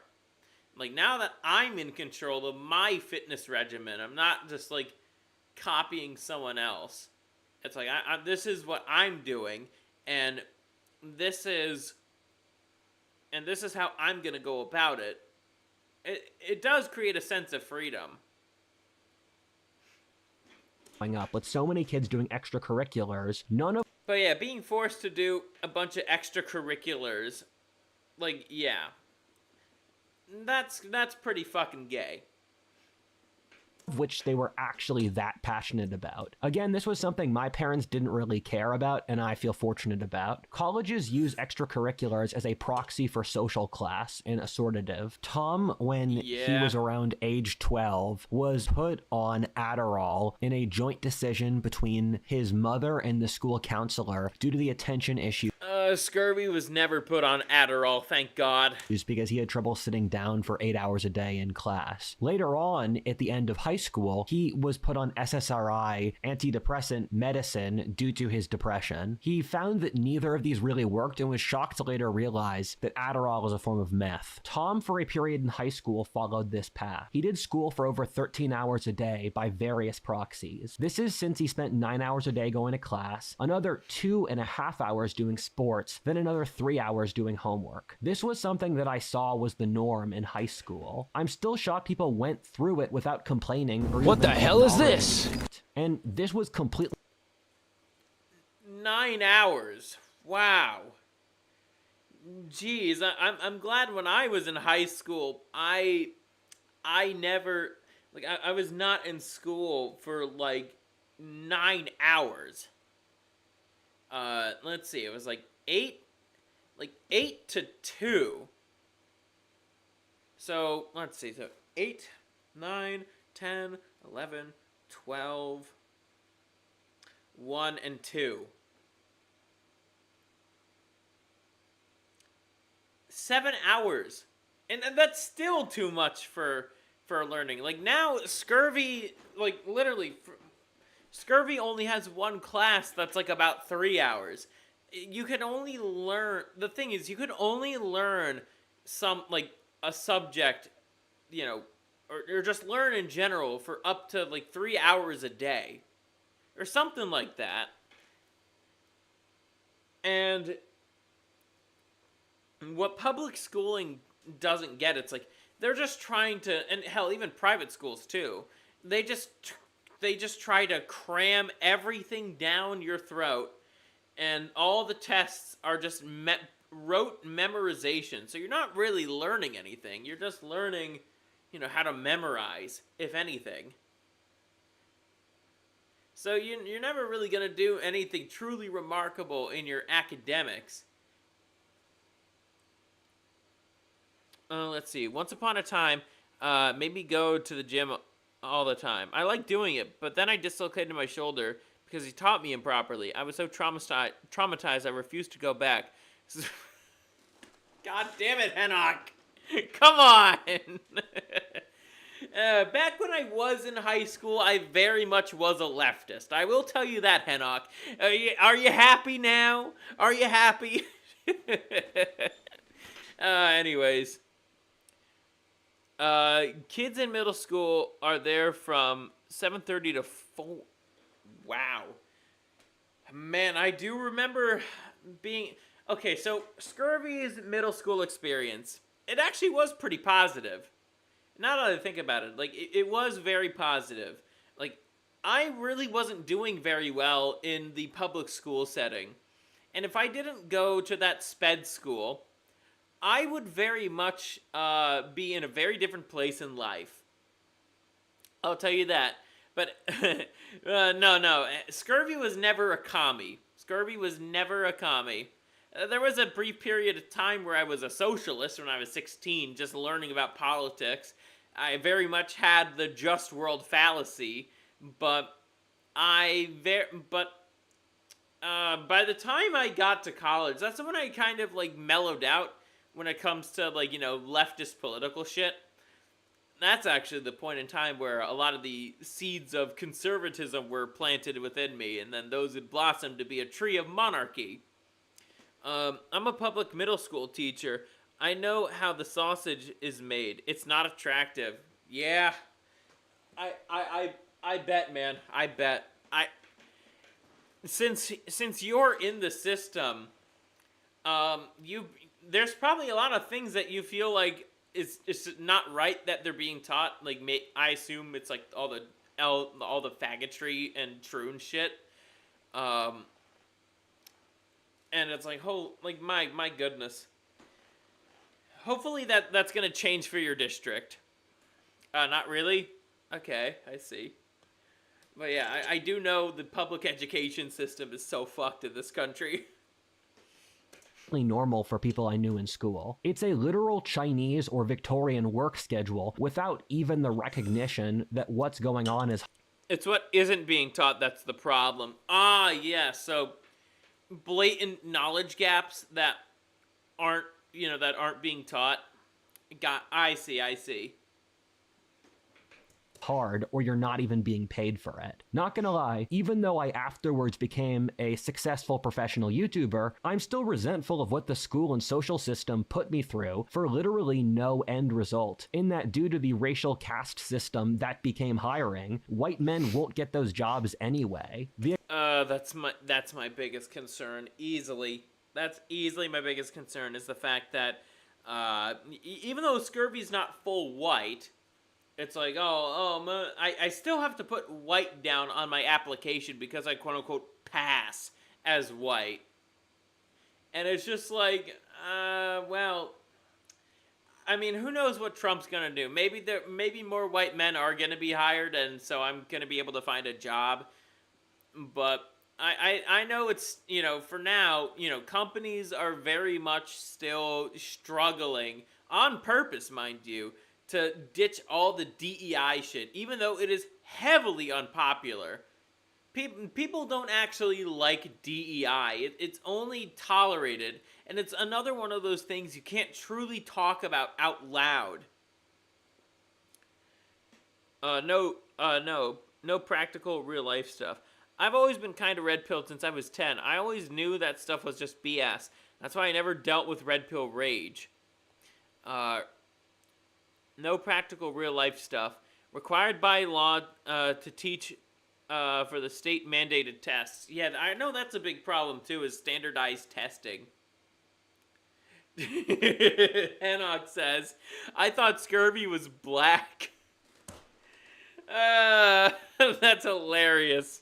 The economy is so bad today that no one, no matter how good their grades are, is doing well. That's actually something I realized in high school, that this wouldn't end well for anyone, and so that's why I worked so hard on the channel or to be an entrepreneur. And the thing that annoyed me is that I never really cared about that path. I never really cared about going to college. I just wanted to read books and study history, but that wasn't a path that was really given to you by the society, so you were forced down this rat race. Hey, guys. Robbio here. Oh my goodness, guys. I like how crammed this subway station is. And look at all the subway is crammed too. Oh my goodness. That's very nice. Now you have to make Shekel McGoystein, Robbio money. Ha ha ha ha ha. Get the fuck out of here, Robbio. This is Scurvy's time. Even if you didn't care, and it's a Shut fundamentally up, very toucan. conformist and classist system that's soulless. Tom went through a mental breakdown at age 17 and refused to exert more effort for junior and senior year. He realized that the system was stacked against him, either due to being a white male and also that people of higher social class would beat him at this game, no matter what he did. This made his mother incredibly resentful and was a long-lasting, real break in their relationship. After 6 months of a depressive episode in which he stopped trying at school, he started using marijuana. He was permanently high for the final year of high school and still uses it recreationally ever since. Tom didn't particularly like school. However, to be fair, school didn't like him either. For as long as he could remember, the school system... Alrighty, I'll be right back. I'm just gonna drink the rest of this can here, and then, yeah, I'll be back.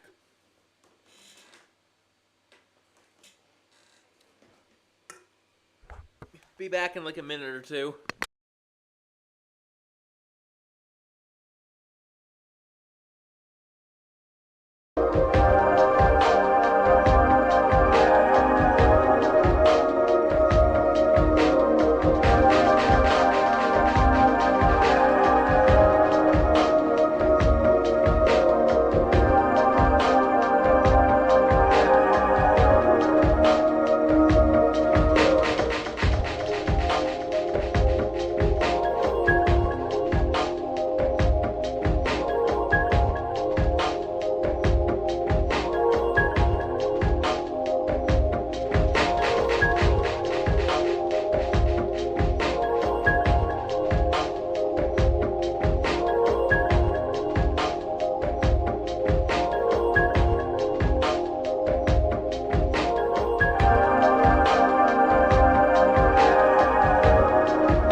Scurvy is back.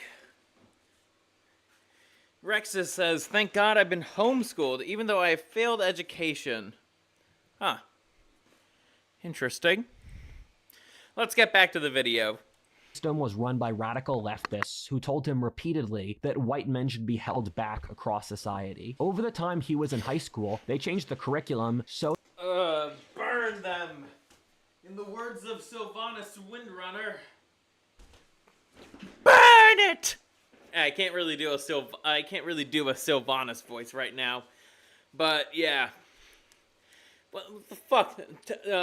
'Twas the night before Pride? What? that by the end, all the humanities classes, and even a little bit of the STEMs, with the books they read in English, the history that was taught, and more, was all done through a hyper-leftist prism. Oh man, you know, Scurvy is getting a STEM degree, and it's also ultra woke. You know, what's being taught can be considered ultra woke for the first few courses that you're required to take, and you don't really learn many practical skills. It's just a bunch of leftist bullshittery until now, where I'm actually starting to learn stuff, basic stuff, but still stuff nonetheless. Bruh, 'twas the night before Pride. Yeah, my thoughts exactly, man. I don't fucking know why. I don't know why faggotry has to be seeped into fucking everything, and why kids need to be taught that shit, because I wasn't taught about that shit until I was like, what, 14? And you know, Scurvy's proclivities manifested at like 15 or 16. When I was in high school, they made the entire history, English, and language curriculum around wokeness. They also put in a mandatory social justice week, and we had weekly assemblies about left-wing issues. Let's see. In thank God this didn't happen for me. In social justice week, my high school flew in a speaker from across the country who said using violence for leftist aims was justified, but can't say the same thing, otherwise that's, you know... let's see. June, fun fact, June is the month where most straight couples get married. That's good, Rexus. Gen Z is far racist and intolerant compared to other generations. Scurvy is a true toucan. He refuses to lend me $50.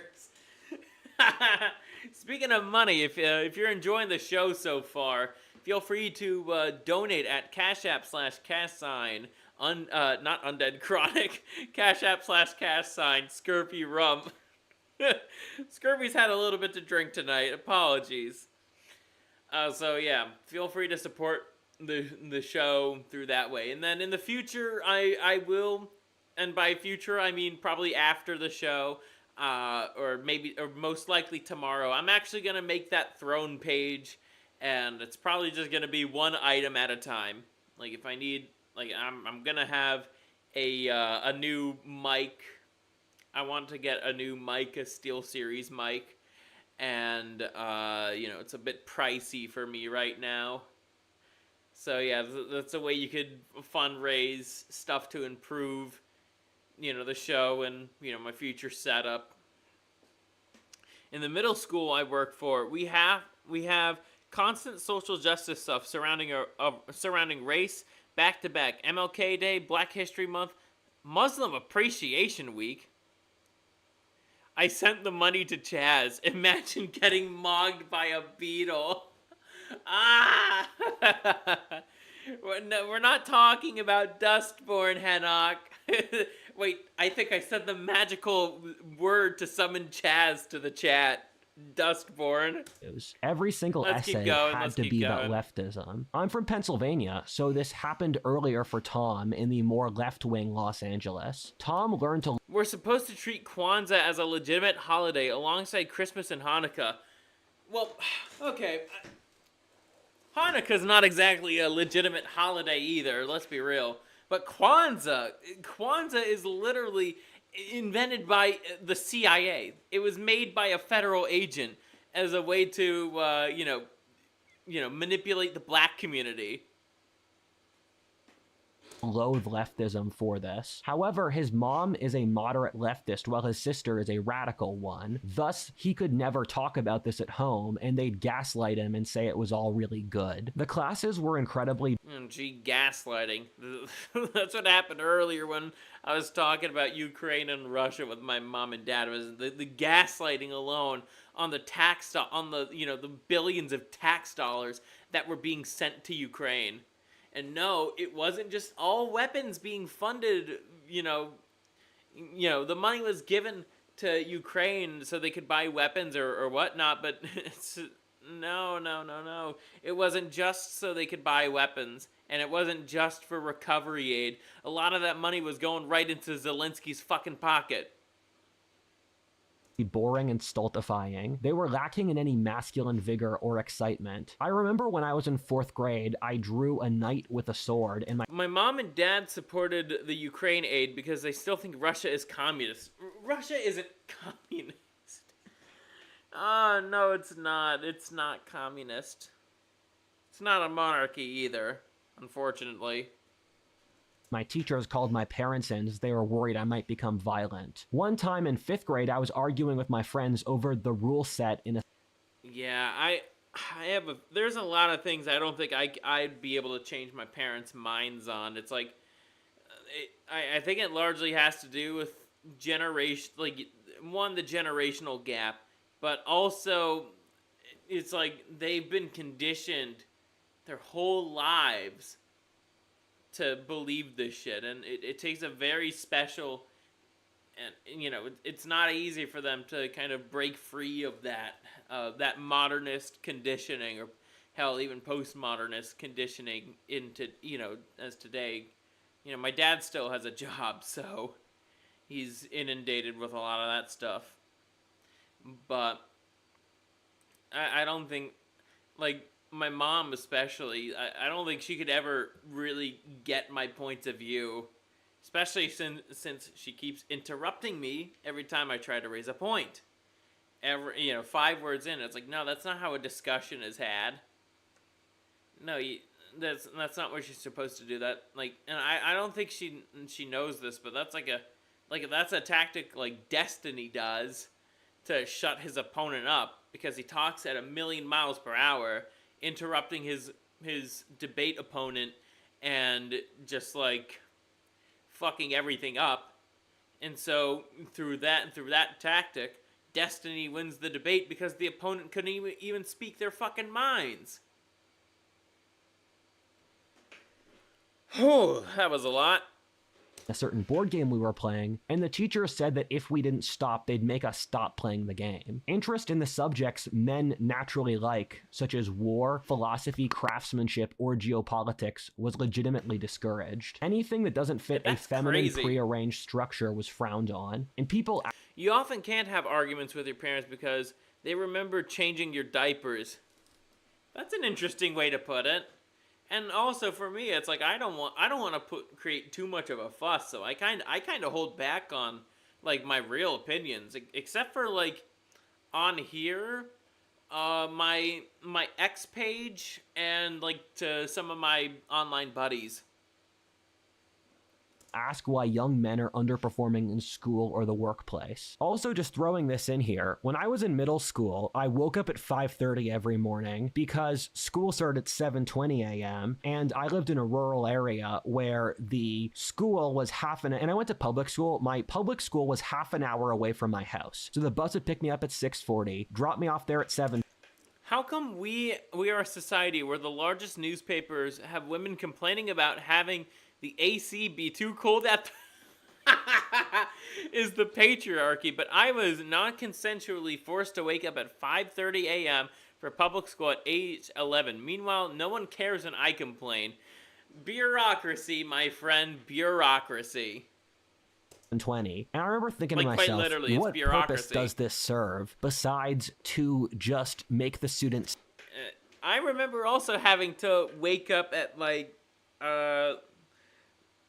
5:30, and like it was 5:30 and I had to wake up at 6 to catch the bus for high school. And I was just like so tired every time. I wanted to sleep in for a few extra minutes, and it was just like, oh my god. That was not fun.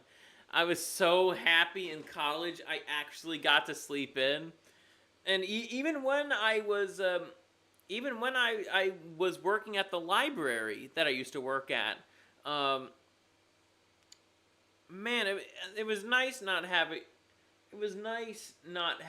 to like wake up at such an early hour. It's honestly pretty easy for me to wake up at like 9, and if I go to bed early enough, I can wake up at like 8. All right. Like, I know I'm gonna have to do that like a month from now in April for the Nintendo Switch 2 Direct, so that's gonna be another special episode. But yeah. Tired, so they don't accomplish anything. And Tom has a similar schedule where he wakes up at 6 a.m. every day to go to class early, and almost everyone I knew in high school was operating off only Maybe the literal average for sleep was 5 or 6 hours, but about 1/3 were living off 4 hours of sleep a night. This is the sort of thing you hear veterans complaining about in the military. Meanwhile, we are forcing 14-year-olds to do this non-consensually. Yeah, that's also crazy. I tried to get as much sleep as I could.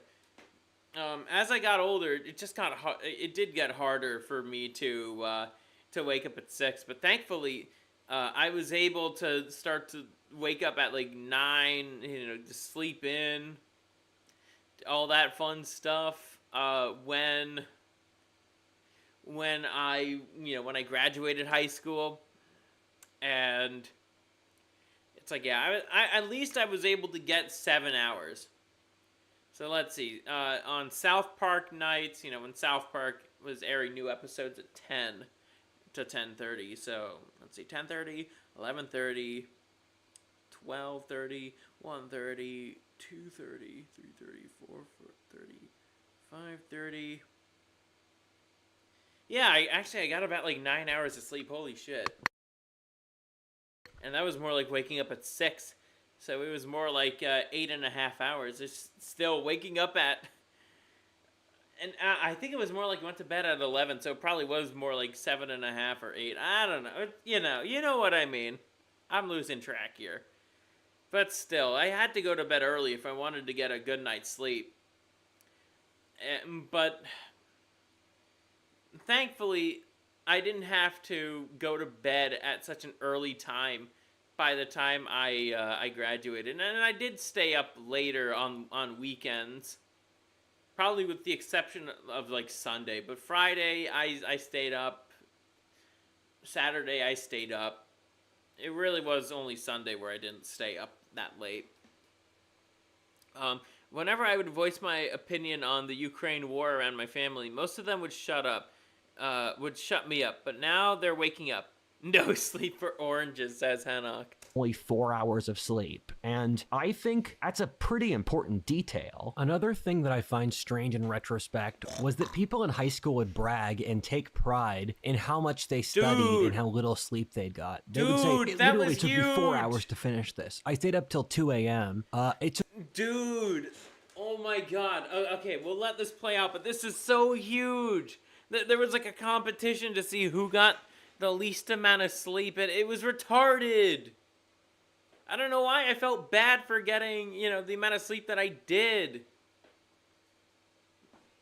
It took me forever to do my homework, and they would compete over who spent more time doing their homework and who got the least sleep. And this was everyone, and I find that stupid because I did all this hacking to shorten the amount of time I spent in class. So I would do all these shortcuts and stuff, and periodically, or really, I didn't do that well in school. Dude, like, there were a few times where it's just like, I got started on my weekend homework, in that class, because I didn't want to have anything to do on the weekend, and I always got mad, not in front of the class, but it's like, I really didn't want to do anything on the weekend. It's like, Yeah, I remember at a young age, it's like, we never got any homework we never got any homework in elementary school on Fridays, because at least they knew that yeah, Friday should be a free day. You shouldn't have to worry about doing your fucking homework on, Friday evening.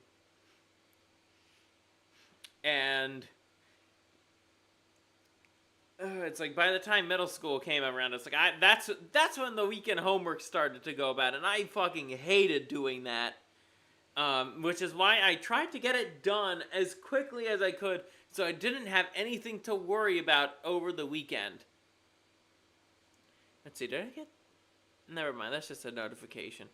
I remember in high school doing that. I once stayed up all night working on a paper, got zero sleep, somehow made all A's. To be fair, I just did that because I'm a chronic procrastinator. Yeah, that's something else too. Scurvy's a bit of a procrastinator too. I wouldn't say it's as bad as, like, I was actually very proactive when I was in high school. A lot of my procrastination traits started to come about in undergrad, when I had more deadlines that took longer, but some were easier to meet than others, I'll tell you that much. I gotta say, right now, my procrastination is pretty bad.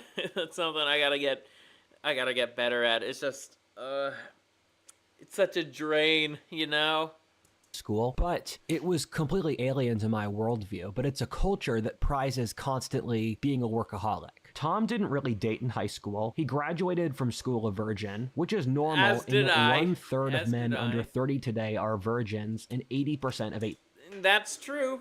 Scurvy is Scurvy's still a virgin. And that's something. 18-year-old boys. I've bitched enough about that before. A kind of lame situationship with a girl who was flirting with other guys at the same time, and when he confessed that he cared about her, she left. Most of his friends also... Oof. Yeah, that's what happens every time I actually tell a chick that I like her. Not necessarily now, but I kind of did tell this one chick a little bit too late that I liked her, but it's like, hey, I think I don't think it was really gonna go anywhere at the end of the day.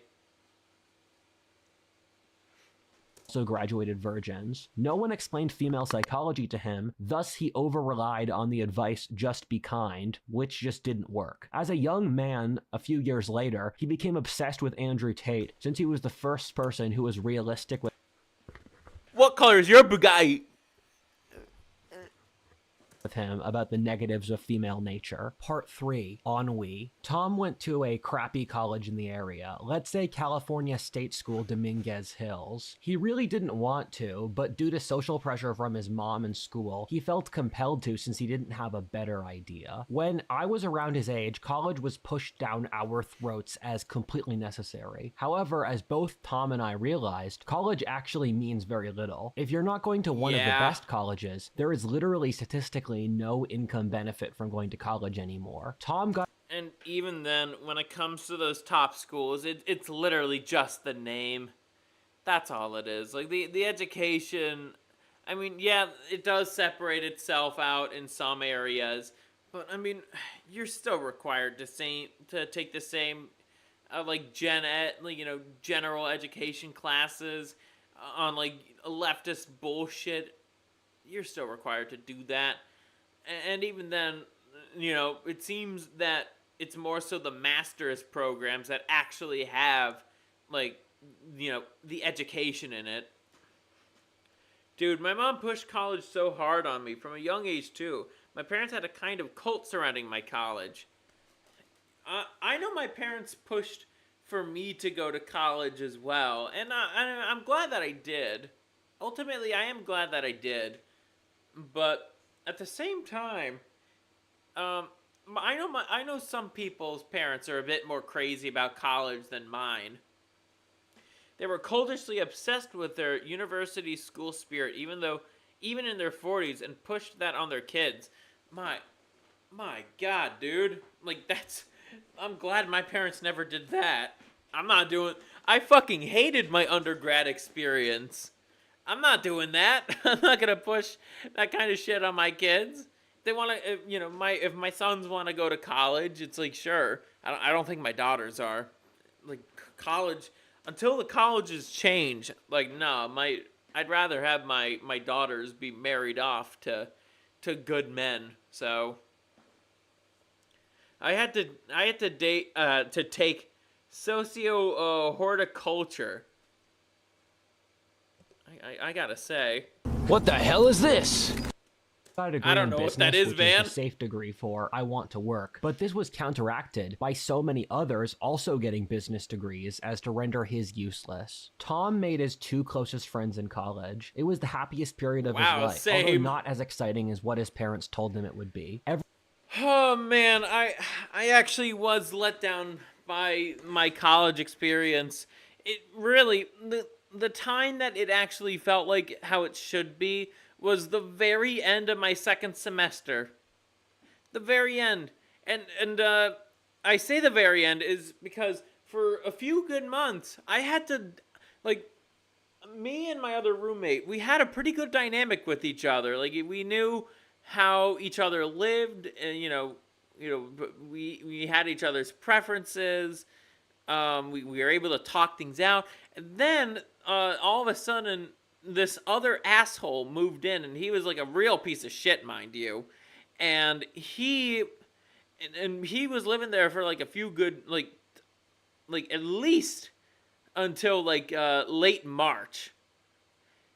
And it got so bad that I had to temporarily move to like a temporary room because like he threatened me with to try to kick my ass because sorry that I toss and turn uncontrollably and that my bed springs are not exactly the greatest.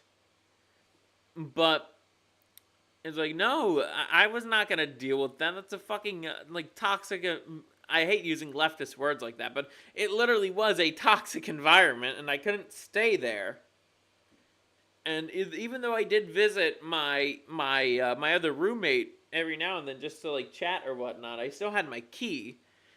It's just for for the temporary room. Honestly, it kind of was not bad. I got some pretty good raid progression with when Zareth Mortis was still the current raid in Shadowlands in World of Warcraft. I certainly had plenty to drink, but in general, it really was not an easy time to be Scurvy. It really wasn't. Ah, man. And then by the time I moved back and he moved out, it was only like about a month or maybe 2 months that I finally had time to like actually live an undergrad experience. And even then, it was pretty limited. I had a lot to cram in. But thankfully, I was able to party at my old school. The first school that I went to for undergrad. That was pretty fun. Rectified a lot of my mistakes that I made in there. Apologized to people. Thank God that they accepted it. But still, I'm telling you, if I transferred and all this COVID shit wasn't going on, I'd feel like I'd have a better time. I feel like I probably would have actually, had an easier time to meet somebody, maybe get into a relationship, learn those skills. But no, that didn't happen. Yeah, but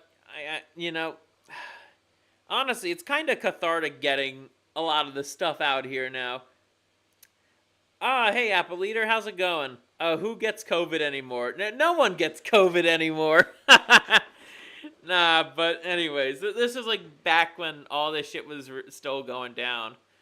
But, you know, I was hoping my last semester of undergrad, after all the shit that I've been through, would have been a normal semester. Like I was getting back into the Yu-Gi-Oh card game, you know, watching the anime, all that fun stuff. And then that asshole moved in and ruined a good portion of it. And then eventually when he moved out, it was just me and my other roommate, the one I got along with, and yeah. And that's it.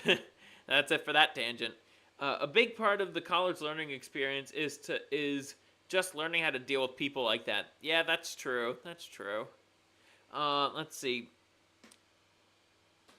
A class. I'm gonna read your comments. Applied virtue. A class that teaches about the social impact of growing plants.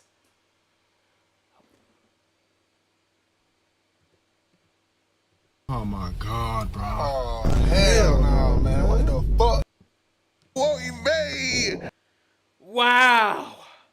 Wowee.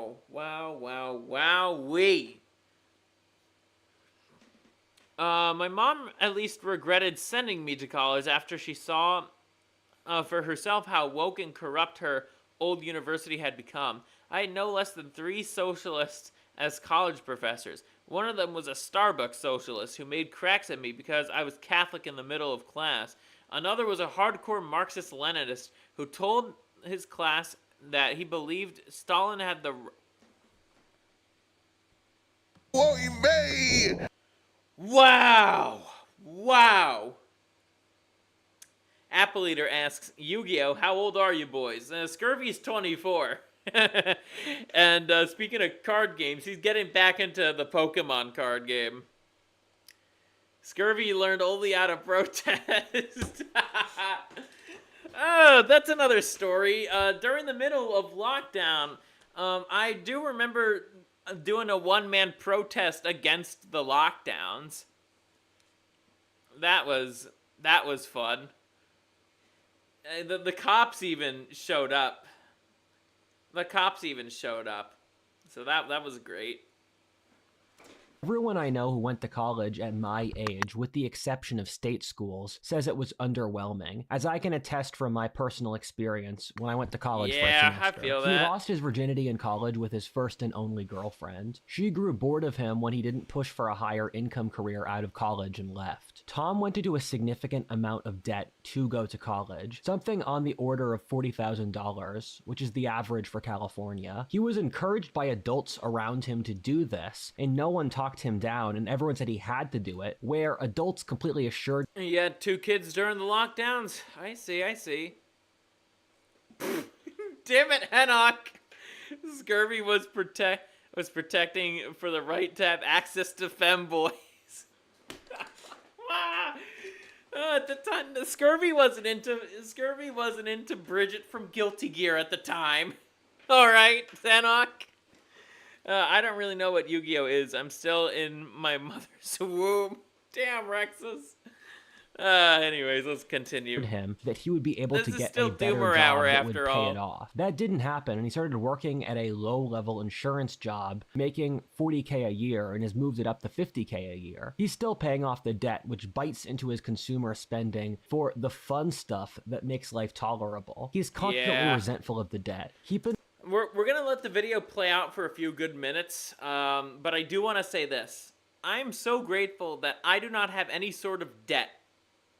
Like, that alone is, like, pretty rare. All things considered, that is pretty rare.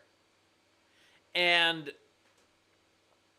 my goodness, if I had serious debt, I'd probably be fucked. Actually, no, not probably. I would definitely be fucked. mind the average American has $100,000 worth of debt. Tom hits something Wow. like this number through other forms of debt, whether car or credit card debt being normal. He's not a homeowner. COVID slammed Tom right in the middle of college. He missed out on the last 2 years of college while being forced to take classes remotely. I've already described my personal experiences with that, but Okay. One more story, and then we'll let the experience, and then we'll let the video kind of play out for a little bit. Yes. Through the boredom, I did take shrooms that one time. That was fun. That was a lot of fun. I went into it in more detail before, but yeah, like I'm glad that I did. If I didn't, I'd probably have a really bad marijuana problem. I paid cash for mine, and I don't feel bad for those who do, but I don't know who they're doing it now. Trade school, baby. It's the only way these days. To make a decent living. It's like, yeah, and it's not horribly expensive either. This killed his social life while he was forced to pay tuition, even for not even being in class. He was forced to live with his mom We're just during gonna let COVID, the video who play herself out. was not doing well financially. There started to be a growing resentment between them. Thus, when Tom physically could, he moved out after COVID, although it involved him living in poverty. COVID radicalized Tom. He was vaguely centrist, but not really politically active. Seeing the social changes which occurred during COVID, he became quite conservative, as is normal for young white men. He said, but he raised something good again. Like the reason why COVID, quote unquote, radicalized so many people is that, like, for the people on, you know, the right side of the political aisle, like yours truly or other people, it largely has to do with the fact that we're noticing how fucked up everything is. I mean, it's like, okay, we noticed that, you know, the government fucked up the COVID response. What else have they fucked up on? And that's how, you know, the right became, you know, the right of today. You know, there's still the conservative Inc. crowd, but also there's, you know, like the dissident right, which Scurvy's part of, to lump us all together. And there's sub-factions in that faction. But as for the left, they became more radicalized because they so desperately want to hold on to some weird delusions that it's like, oh, so everything is okay, everything, this is all normal, this is progress. But no, in reality, their progress is leading to destruction. Yeah, I never knew a life before 9/11. I really didn't.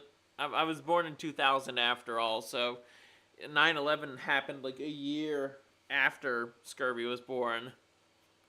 Like, not literally like a year, but like a year and a few months. Yeah, I don't think I'll ever know what that life is like, where the government isn't spying on every fucking thing you do. In his age demographic. He watches creators like Andrew Tate, Nick Fuentes, Nick Freitas, Jordan Peterson, Joe Rogan, and Jay Waller. They give him a sense of masculinity he's missing in his real life. He especially loves What If Altist. What If Altist is his favorite Okay, this part's actually pretty funny. To his life. He shares it with all his friends who also become loyal viewers. He views Rudyard as his hero and wishes to emulate his life off Lynch. him.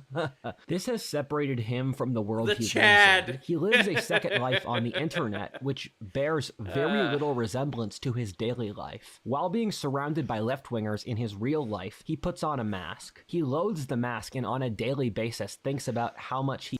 Oh, come on! My autistic... As soon as I heard that word mask, the first fucking thing my autistic mind led to was Dream the Mask sus parody. That was the first fucking thing my mind went to as soon as I heard mask. Was that goddamned parody song. I suck a schlong with a smile for hours at a time. Okay.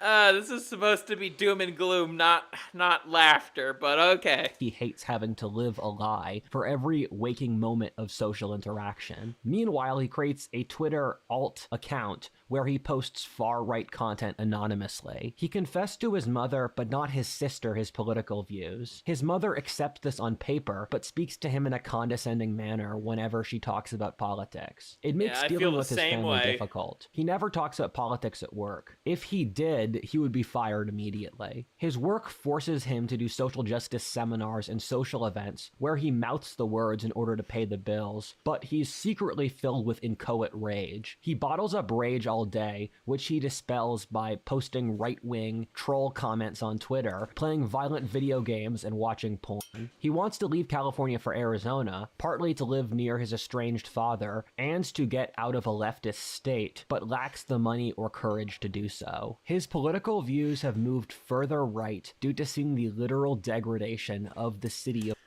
Okay, gotta pause again. I know. I keep going back on my word, but there's a lot in here that actually relates to Scurvy's personal life. Seeing stuff like this is a big reason why I became far right. It's like, I see what's going on. I notice the patterns as to what's going on. But I feel like no one else around me wants to acknowledge those patterns except for other people on the far right. Like, I don't think it's that hard to grasp. And it's like, once again, I don't know how leftists are able to just have this blissful ignorance about them. It's like if they see the same thing that I'm seeing, I don't get how they don't come to the same conclusion as like, this is a problem and something must be done about it. It's like, they might agree with that on the surface, but then when I actually go into a solution, it's like, oh, but scurvy, that's inhumane. That's inhumane. But it's like, what the fuck are you talking about? The whole point of solving the problem is that you gotta solve it. This is very pressing. Like the tent cities, that's a very pressing issue. And you don't want to talk about cost of living? Like, you think that everything is fine? Like, it's like, oh, everything's so expensive, but you don't want to talk about the why. Rexus says, I was born in 2007, almost 6 years after 9/11. I grew up like a pre-9/11 dude, and I have anemoia, nostalgia for something I never lived through, for the 80s and to 90s as a result.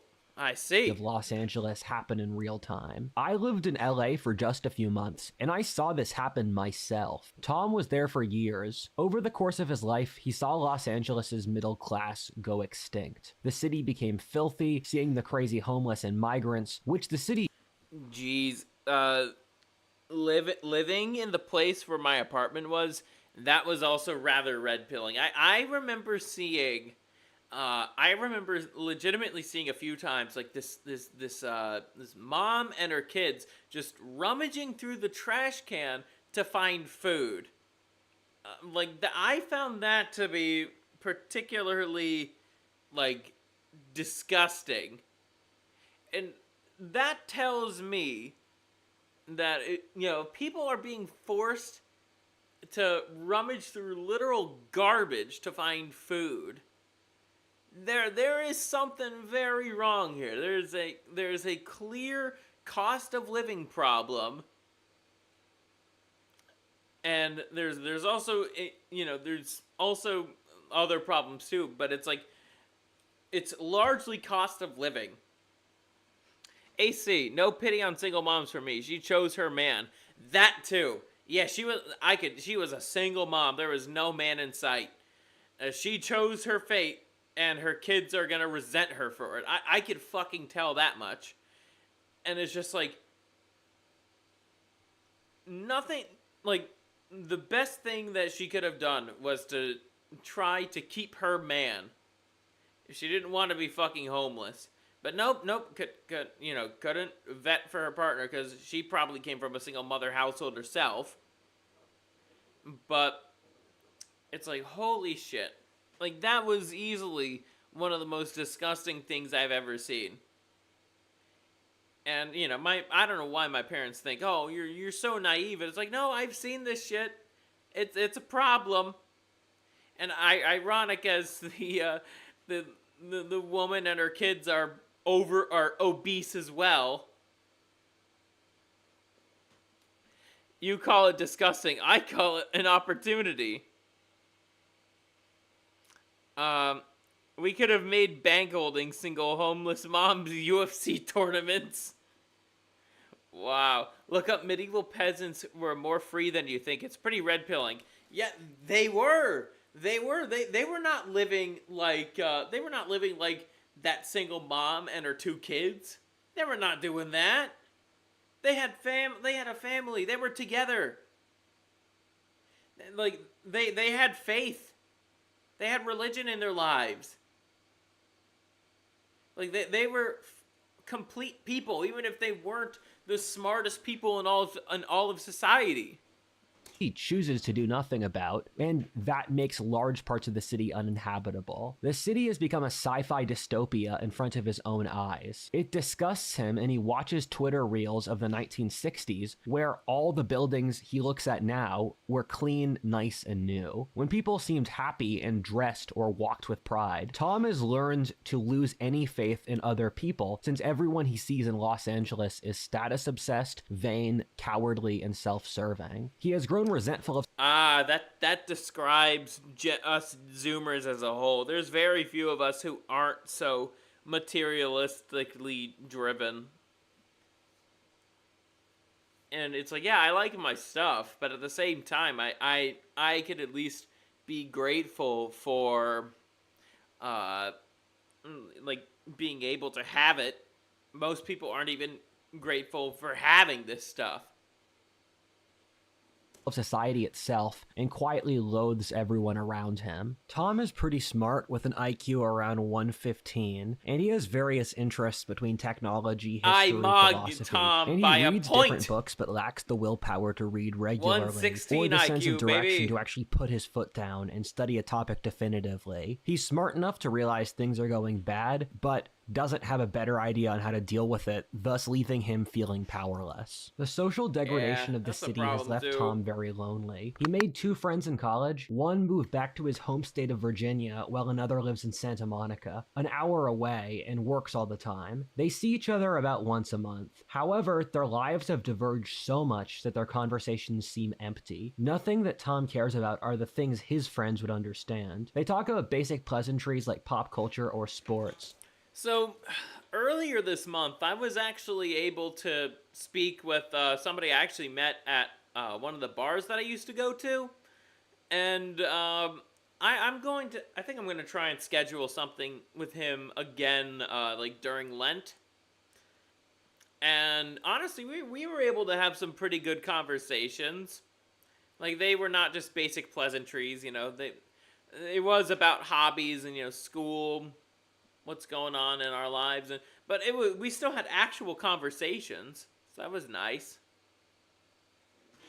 Both of which are difficult due to being politically hijacked. Everyone Tom knows is a normie who is purposely ignoring everything going on in the world. It feels like no one cares about who Tom is as a person, even his own family. I asked my audience, how many people do you feel like really understand you as a person with your flaws and strengths? And half of the people in this audience said no one, and then another third said only one person. This is a real social issue, and one of the most important elements of human psychology is the feeling of being loved or understood. From studies, we've consistently found that the Scurvy found a new underlying most buddy. important variable to Nah, happiness my friend's is getting deep married social soon. connections. Lots of us have peripheral social Yeah, they're connections, both Catholic. but how many people actually understand us for who we are? How many people can feel our soul and care about how we're really feeling? I think very few Americans have a person like that. It's heartbreaking. We live lives of quiet desperation, and no one really cares. Loneliness and friendlessness are huge issues, with a third of Americans in their 20s saying that they have no friends, and 80% of Gen Z saying they feel lonely on a regular basis. We're the loneliest we've ever been. Tom's romantic options are completely dead. He's been on 2 dates since leaving college, both of which were failures. Damn. Keep in mind the average man Tom's age goes on average less than 1 date a year. Half of men his age haven't approached a girl in the last year, and a third have never approached a girl in their lives. 2/3 of men Tom... I mean, when it comes to the whole approaching thing, right? There's reasons why, cold approaching a girl is really not that great of an idea. One, could be called McCreepy, even though you were just trying to start a conversation. It didn't have to go anywhere, but it's like, you're not creepy for just starting a conversation because you're not the greatest looking guy on the earth. Like, how retarded is that? Our society has gotten so litigious that it's like, you can't have like basic relationships form. You can't have awkward interactions with people anymore, because if you did, you could get sued for it, or you could get punished for it. It's fucking gay. Scurvy is quite territorial. He'd rather beat you to a pulp than let you take a single dusty, moldy bread from a rat-infested bin. Scurvy was able to afford food. But yeah, I don't know why that woman and her 2 kids, they could have gotten food stamps. Maybe they just eat all the goy slop from the food stamps. Tom's age are single, while 1/3 have never had sex in their lives. This is due to complex reasons which I've tackled in these videos, mostly caused by market imbalances due to dating apps which turn modern dating into one of the most unequal societies in the world. Okay, I'm gonna repeat something Synthetic Man said in his reaction to this video. He said that our overlords could not have predicted just how bad of an impact dating apps would create in terms of damaging the relationships between men and women. They could not expect that. They couldn't have, and now we see the consequences of that. Tinder was a country, it would be... It's all about what feels good down in the nether regions nowadays. Those are the only kinds of relationships that our society cares about. I can never understand men that have never had a woman in their lives. It's amazing that not even the ugly ones want them. That's crazy. It is. Even the ugly ones want Chad, because Chad gives them attention on dating apps, and it creates this entitlement sensation within them. It's maddening.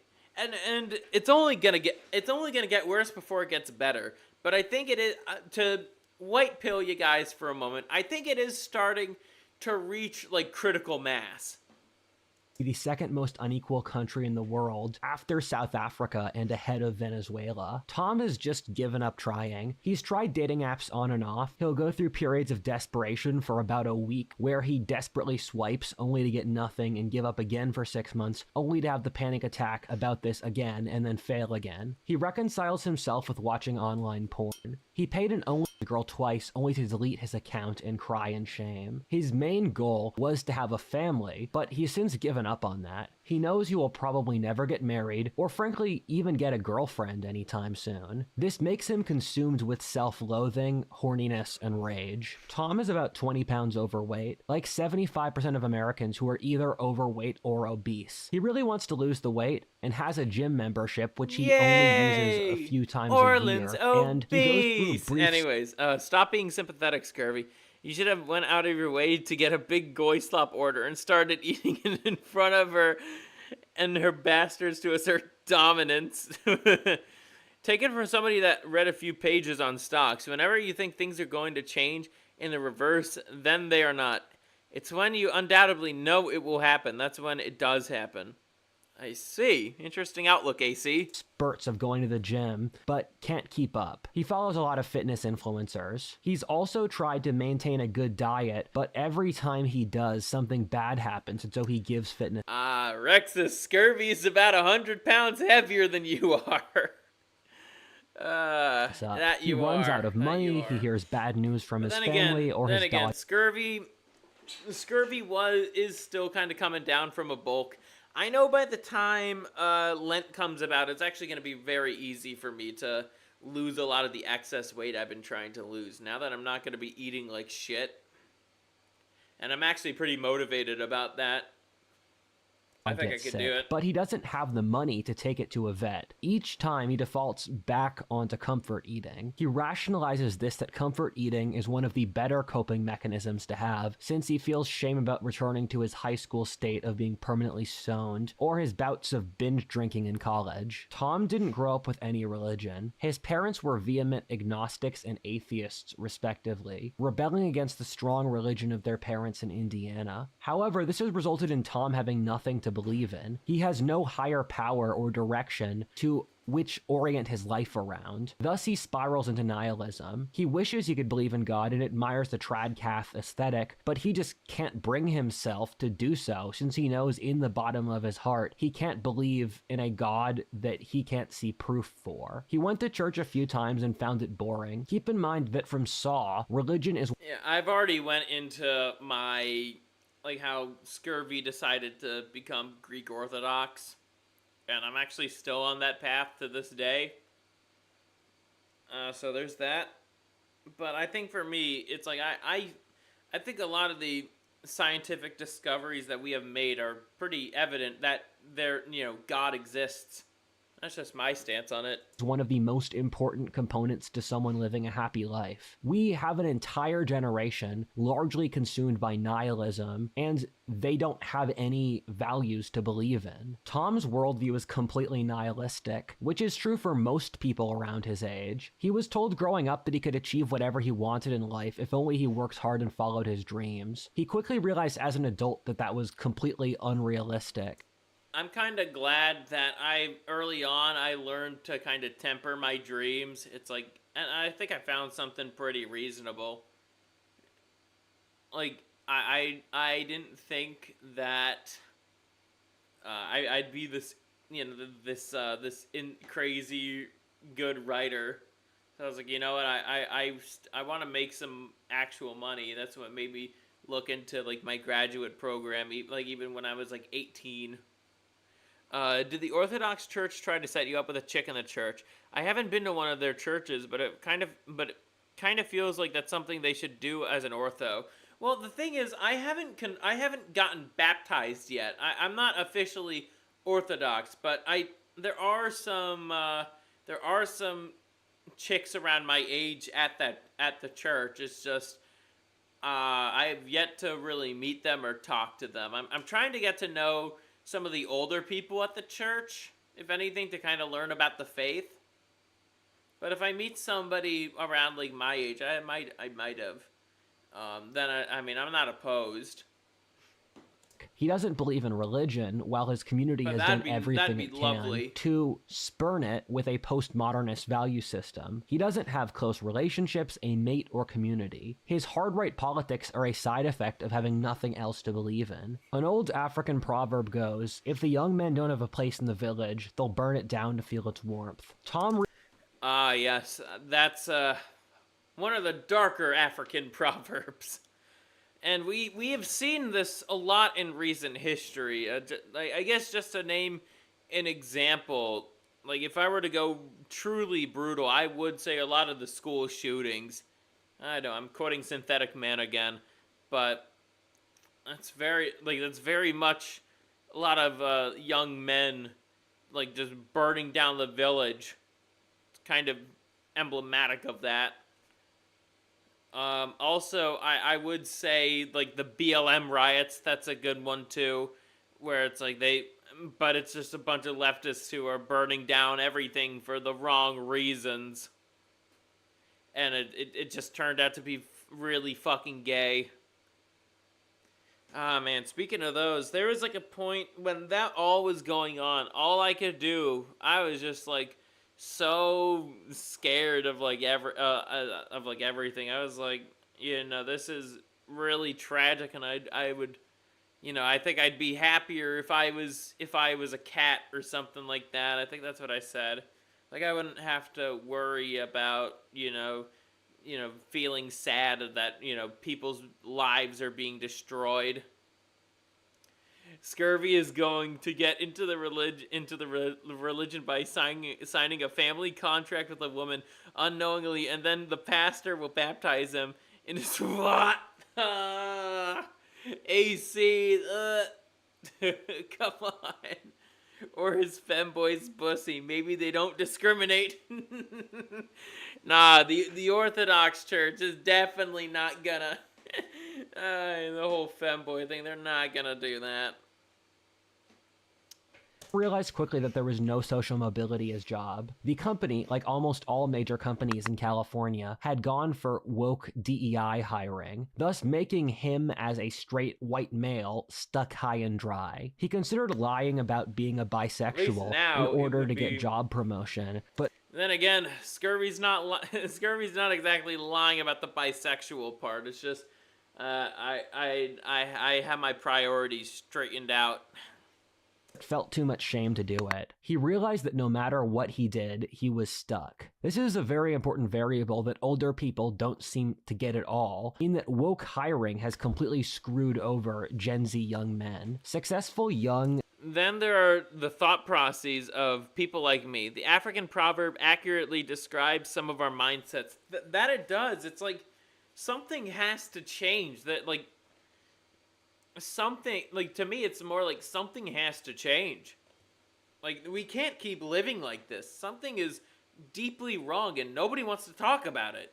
And if we try to talk about it, we either we get banned, shadow banned, or nobody cares. White Gen Z guys never work at big companies since there's no way you will ever move ahead. 95% of new job openings in major companies since COVID have gone to non-white applicants. For a frame of reference, I made the calculation in high school that if I didn't become an entrepreneur, I would be completely screwed. And look at my life now. I am legally a CEO with employees who make six figures. And if this didn't pan out and YouTube didn't work, I would be working a minimum wage job. And I see that from people either from my hometown or who went to the college I went to, and it's just horrifying. If this didn't work out, I would not be in a good place. Tom is terrified that he'll be axed from the company for diversity quota reasons. He wishes he could deal with this better by saving up money, but there's no real money to save. He exists on the knife's edge. I was thinking about this for a few days. Things are too culturally radical. I literally want to sell everything and move it to the mountains. Who knows? That might not be a bad strategy. Of survival. He keeps on sucking up to his boss, working longer hours, and saying yes to things he hates, which makes him loathe himself since he can't afford to lose this job. He tells himself that he should be doing fine and beats himself up for not making more money or saving more money, but no matter what he does, the money gets eaten up. Whenever he somehow finds a way to make or save money, some random cost comes up that eats him. He keeps on using credit card debt to make ends meet, something he wish he didn't do, but the bills still need to get paid. He saved up some money during COVID, and as of now, he's running out, and he has no savings at all. He's very scared. Like 2/3 of Americans, Tom lives paycheck to paycheck. He works every month only to barely cover his own costs just to keep working. He's lost any hope of continuing. Over the last year, one of my friends said to me the other day, "You used to sacrifice your hopes and dreams in order to have a family and a house. Now you do so for no reason. You're not getting anything." And that's such a bum deal, you know? You work so hard, what do you get? Another day older and deeper in debt. That's how that song goes. Man, what happened? And I know I've answered the question before, plenty of times on stream, but I'm just saying this as a reflective question. What happened? year as costs have gone up, he started smoking weed all the time in order to not go crazy. He does experiments of going to work high in order to see if his boss or Let's see. Oh wait, I read that already. Our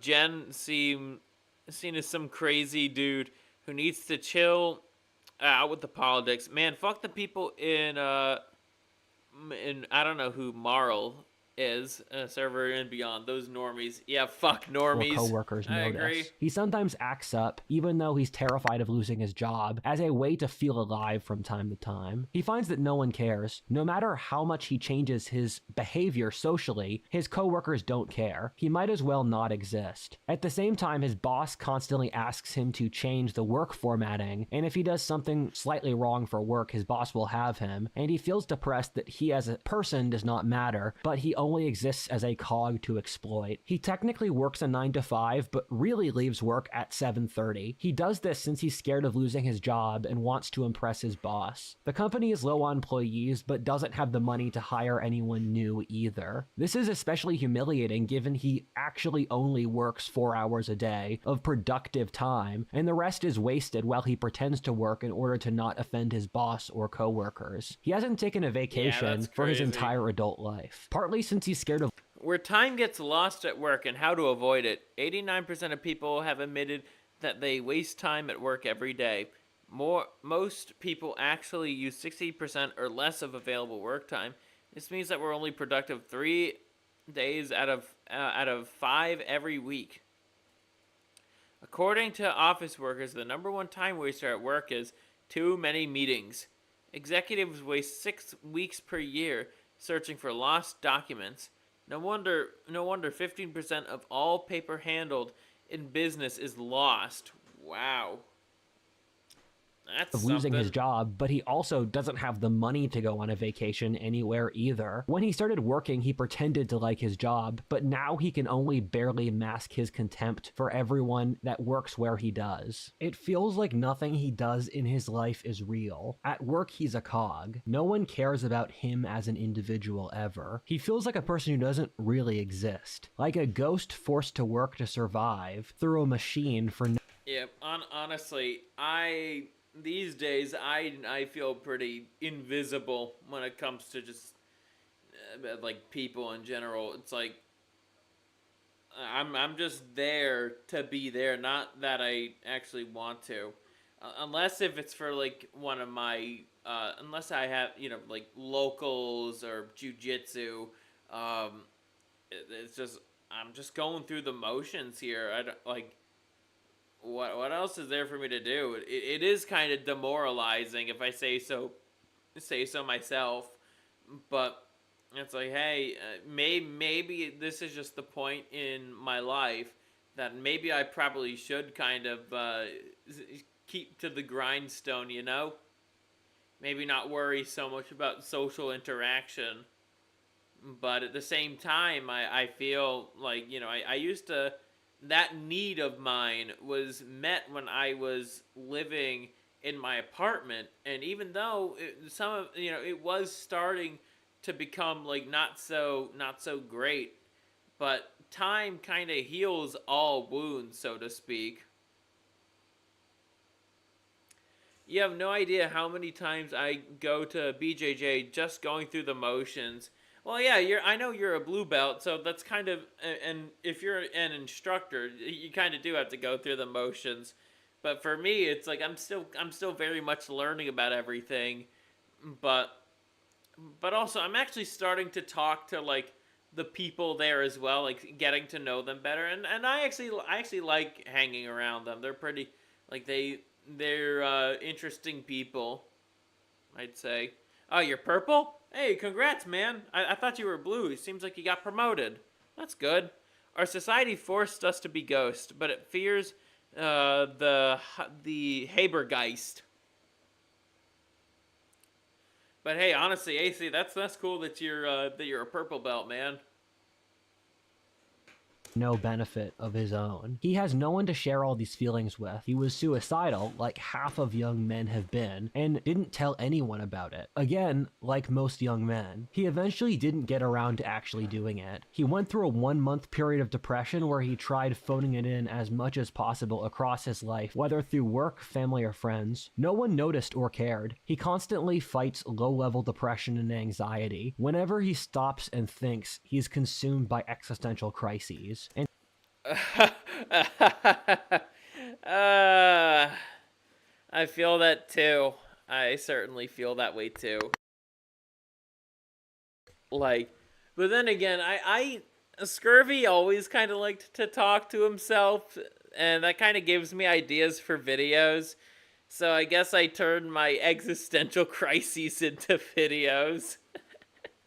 Kinda, but even then, not all of them are existential crises. Sometimes it's just like I see something that's bullshit on online, and I'm just like, oh, gotta rant. I'm gonna just rant about this for my drive over to wherever.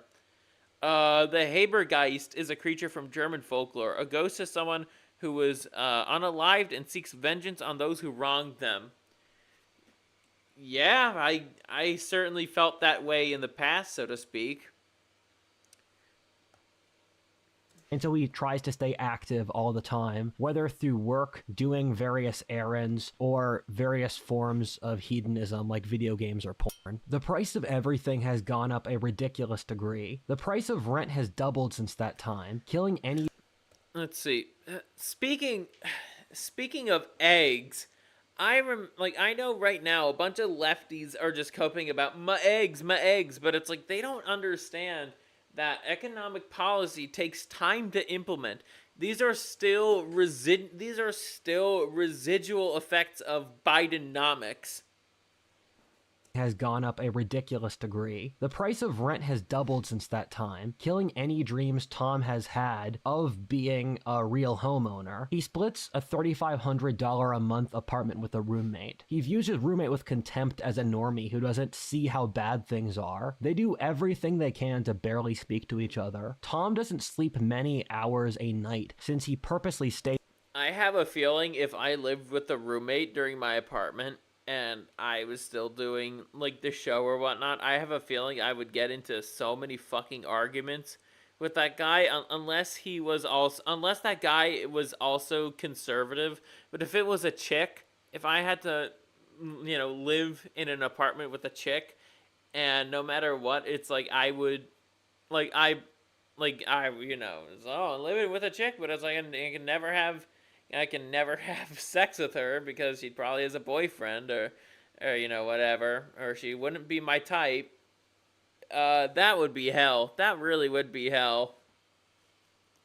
And no doubt that chick would be a leftist, as a lot of women I've met are.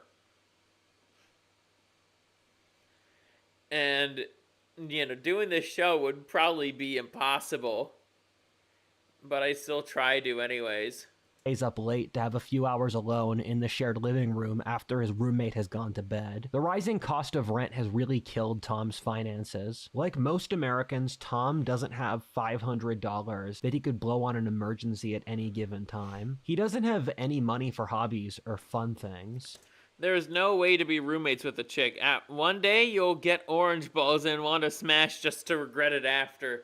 Yeah, that's why I'm glad Scurvy lived in a single apartment where it was just me and my snails.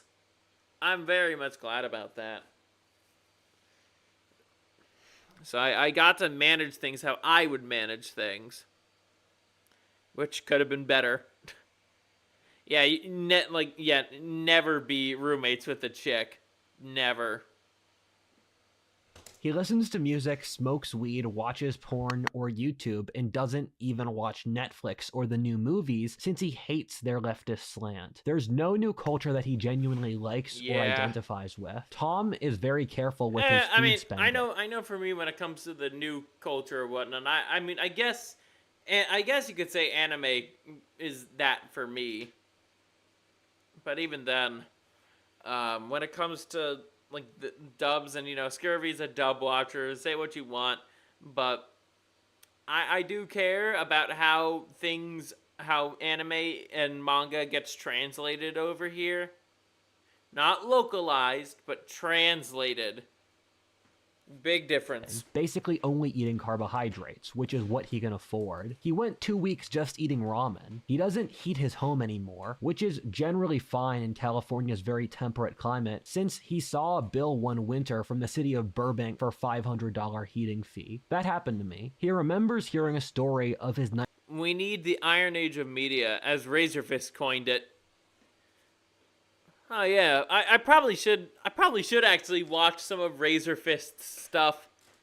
I agree with quite a few of his takes on X. 19th century immigrant ancestors from Europe being happy that they could eat beef every day in America and realizing he couldn't afford to do that himself. Gen Z has 90% less spending power than the boomers did in their 20s, and this is even more exacerbated in Los Angeles, one of the most expensive places and most unequal places in America. The biggest issue in Tom's life is his complete alienation. Nothing feels like anything anymore. He might as well not even be alive. Yeah. He feels completely useless. When people study suicide notes, the top word people use is useless. Tom feels completely powerless, stuck in the cycle of a brutal era of history. He likes that What If Altist is capable of explaining the issues he faces on a macro geopolitical level, but he doesn't draw much.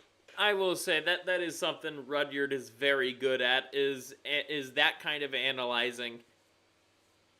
Solace from this, since he's still stuck here and can't change anything. He periodically goes through self-improvement phases, but doesn't have the energy or will to keep going. Also, it hasn't really given him much benefit either. He knows that even if he doubled his money, it would just go off to paying the debt, so what's even the point? Nothing in his life feels real. It all feels like a dream. The only time he feels even somewhat alive is when he watches porn, takes a puff of weed, or starts an interesting video on YouTube. However, for each of these, they've worn down so much since he does them out of habit daily. Yeah, I will say, I know for me personally, it's like going through the motions, especially as of late, really has caused, I don't know, like something in me to just search for something new to do. And I think that's a big reason why I decided to get into the Pokemon card game. Is, well, this is something new, and I have a feeling that I could actually win with the deck that I plan on building. And it's like, it's not that I wouldn't, it's not that I don't like jiu-jitsu or anything, but like now that I know more about it and kind of what I'm doing, so to speak, just kind of like, it's still going to take a while for me to truly understand what I'm doing and, when to do it. But I will say, like, jiu-jitsu has lost its spark a little. I enjoy it, but not as much as when I first started out, And also, like, the gym, like, that I do it out of necessity, just to, I like going to the gym, I like working out, but I still do it out of, like, necessity. And also, like, Yu-Gi-Oh! Locals, I do like the game of Yu-Gi-Oh! And yes, this is gonna turn into a rant about the state of Yu-Gi-Oh!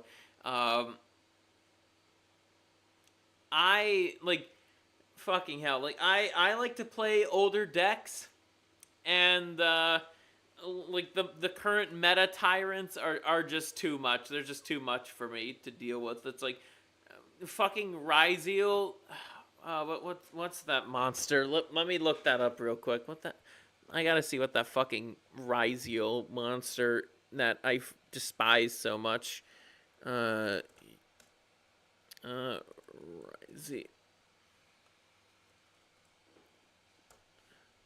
Yeah, Ryzeal. Fucking hell. Is it Duo? I think it's Duo Drive. Yes, it's Ryzeal Duo Drive. It's a non once per turn. No, wait, no, it's not Duo Drive. Is it? No, it's not that. It's fucking. What's the Xyz one? The other Xyz.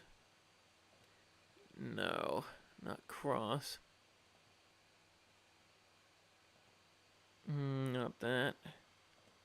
No, not that. Yeah, Ryzeal Detonator. There it is. There's that card.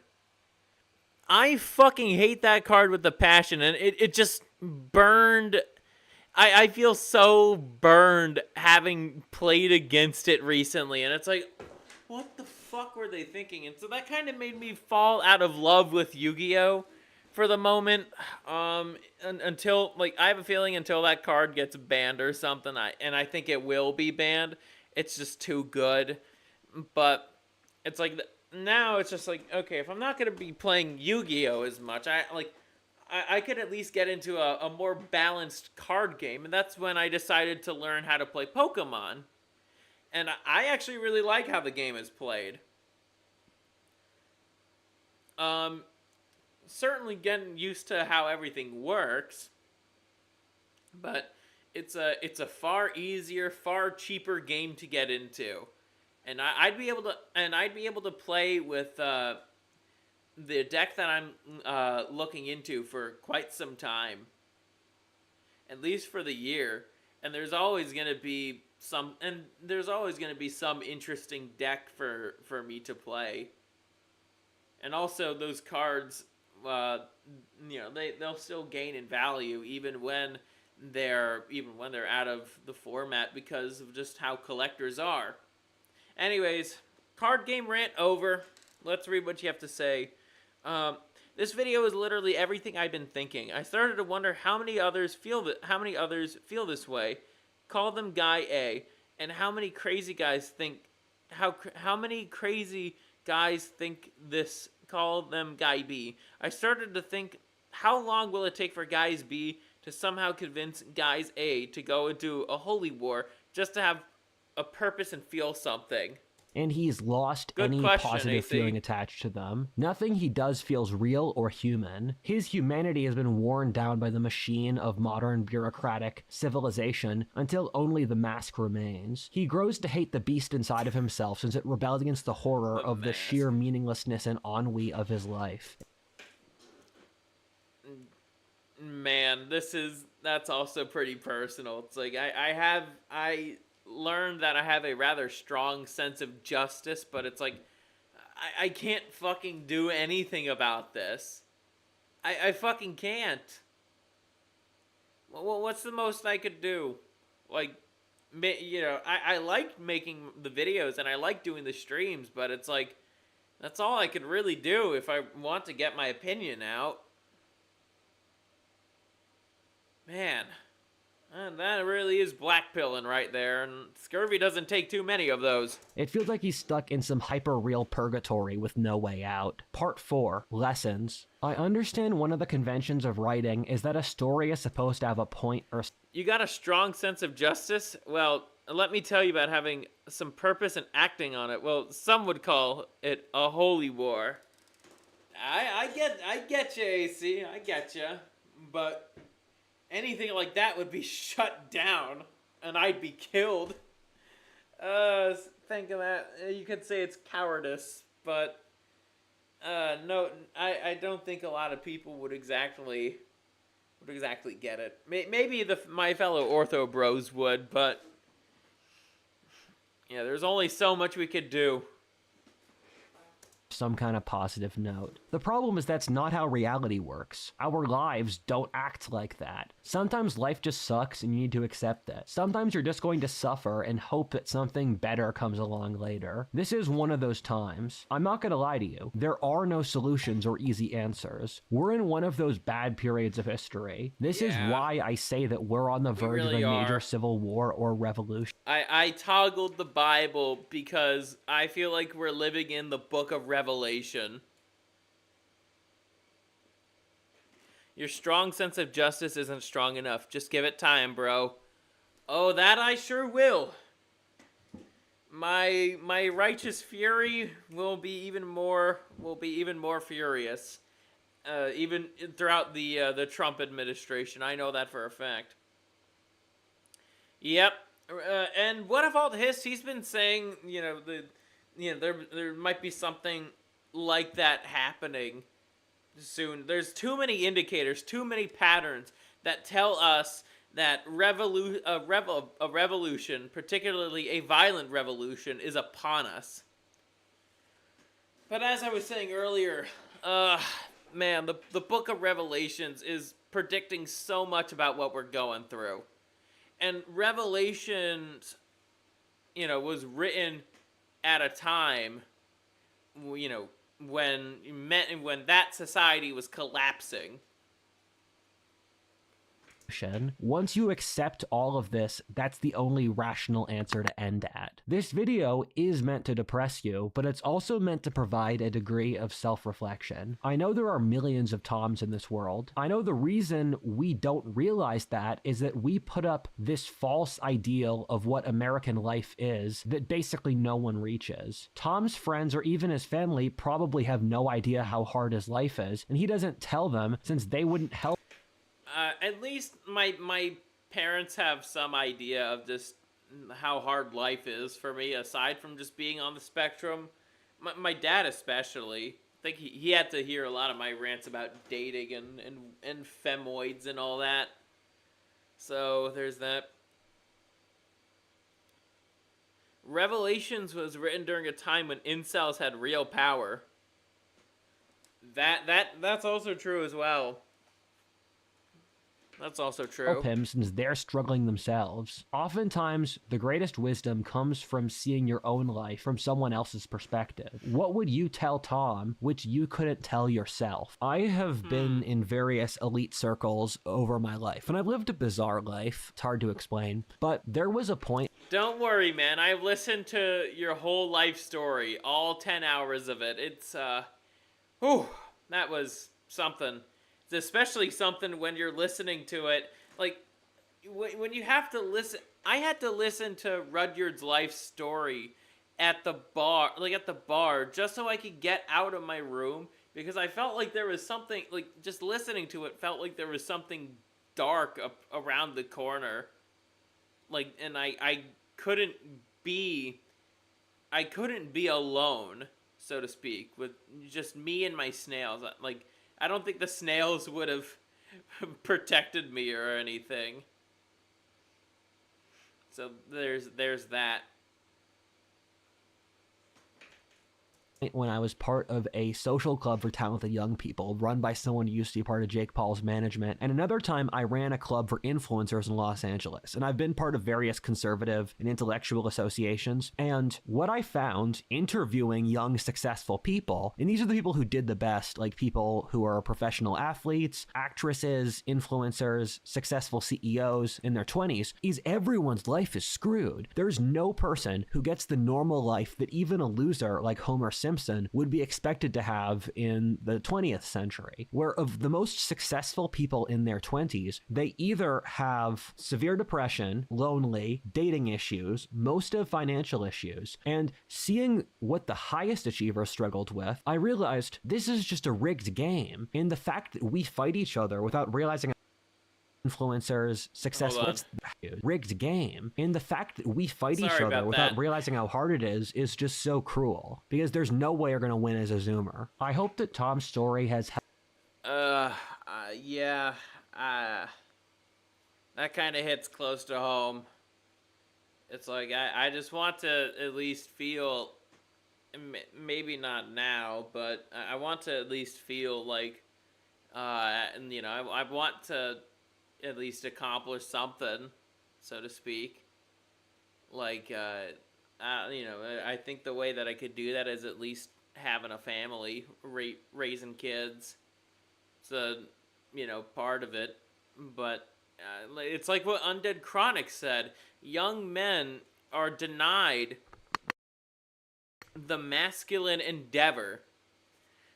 Like, what are we supposed to do? We're denied from, having a family, people don't want to hire us. What's the only thing that you could really pursue is strength. And even if you're not demoralized by that message, it's like, well, the point of developing strength is that you're able to use it to, like, not only just help yourself, but, like, show competency. One day, Scurvy will wake up,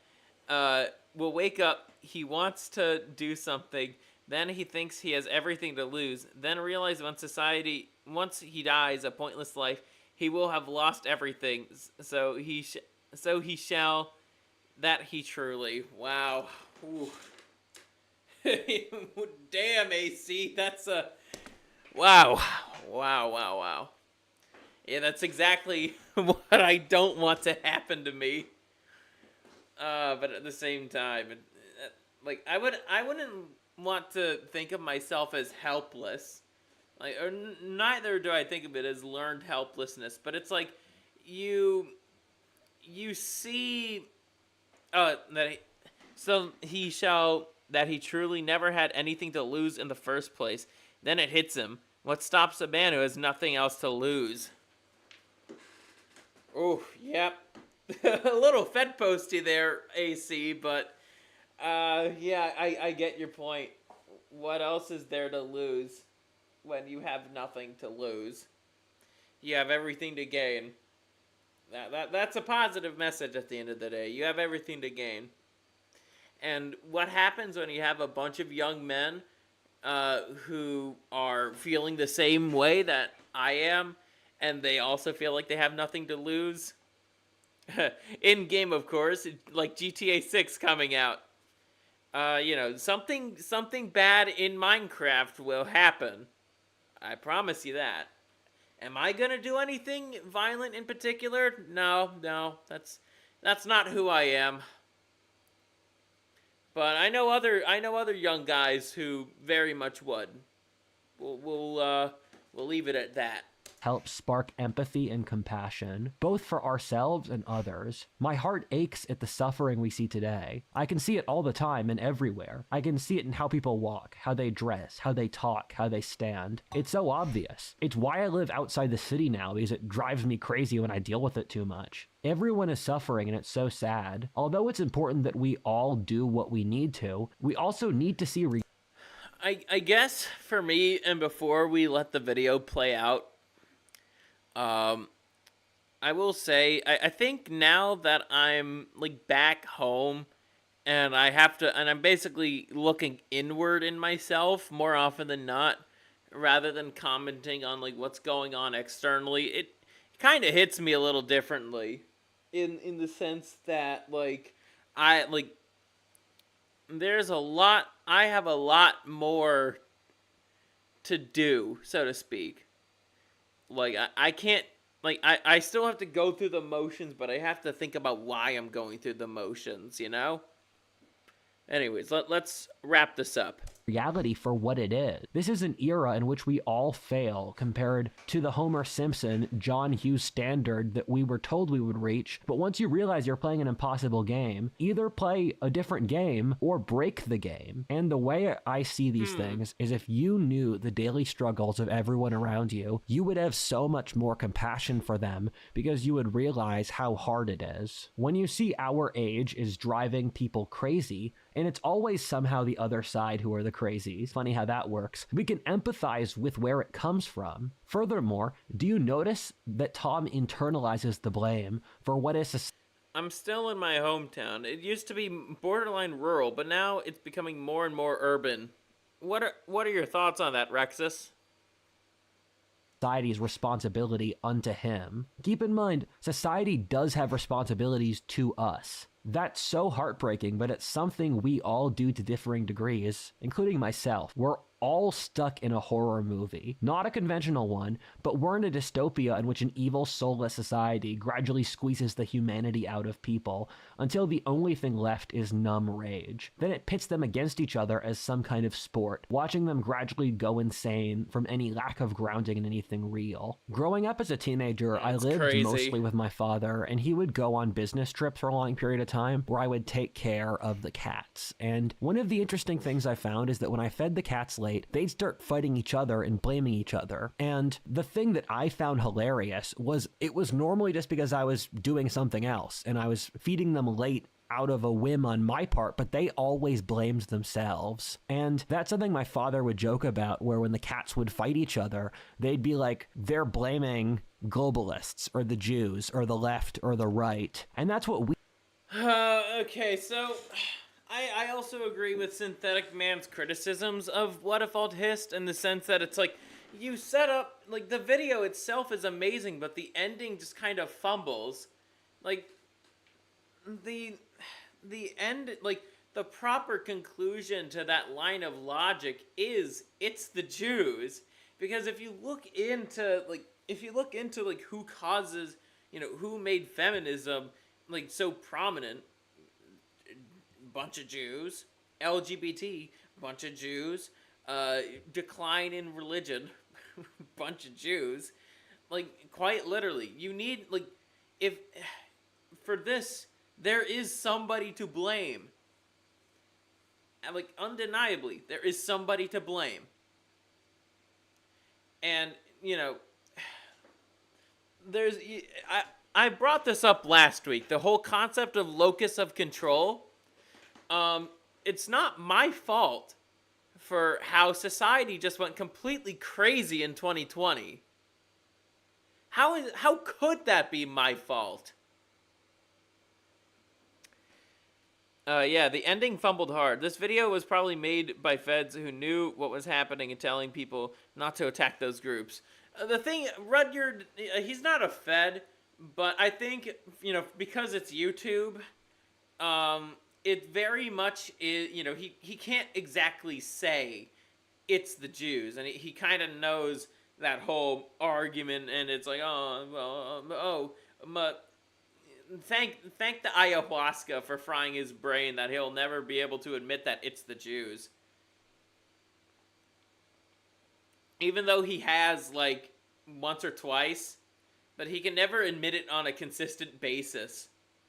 When it's like, okay, so you're talking about the effects, but you're not talking about the cause. And there very much is a cause behind all this. It goes back at least to the 1920s, if not a little bit before. But anyways, I'll be back, and then we'll probably chat a little bit more, and then I'll head off. I'll be back.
Okie dokie, Scurvy is back.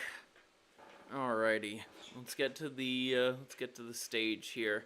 I'm also going to put on some Silent Hill music because I think this is you know, Scurvy likes this. I'm like Synthetic Man in that regard with Silent Hill 2. White noise. We gotta find the extension. There we go. Okay, hold on. Let's get back to the. Gotta turn down the volume too. I forgot. It's kind of loud. Yeah, I love the music in Silent Hill 2. It's so good. But anyways, Rexus says Scurvy is probably rushing to feed the cats before they do a holy war against his snails, blaming the snail for the food being late. I do have a cat, you know. I do have a cat, AC. She doesn't really like her food bowl is right under underneath the snail tank, and basically she likes to, you know, she does visit, but she never really says hi. The only time she ever really acknowledged the snails was when they were first in my room. And she was looking at them like, cause she didn't know what they were. She didn't know, and even then I had more snails. I only have 3 now. 2 of them are new. Only one of them is older. Yeah, I don't know why so many of them died so suddenly, but it really kind of made me sad, and yeah, I didn't talk about this, but maybe I guess I could say that some of them were, you know, older or whatnot, but yeah, I wouldn't say I'm like a bad owner or anything, because I'm still taking care of the 3 that I have now very well. They've been very happy. I know the 2 males in the tank, they're getting very frisky with the 1 female in the tank, and they've all gotten so big, which makes me very happy that they're eating and they're yeah, I'm very happy about that, you know. That they're eating and they're moving around and they're doing what snails are doing. So there's that. If there's one thing that provides Scurvy with a good old serotonin boost, it's easily looking at my snails for like a period of time, just seeing what they get up to in their lives, and like all that fun stuff. But continuing on. Okay, you're talking about the cause. Me and this line had e-sex over voice chat. Hi, Pickle. You missed out. You just got to the end of the stream, dude. And this is just kind of like more so traditional Doomer Hour stuff. It goes back to the foundation of a certain little ideology that starts with a Z being founded in Austro-Hungarian-controlled Serbia in the late 1890s. You're always here, but I put your gay shit on the TV. You put my streams on the TV. Let it be known, Scurvy edges to a snail's daily routine. Gooning after snails is a new low. I don't goon to my snails, AC. You should call that the hotline on the video. AC, this is supposed to be Doomer Hour. Oh man.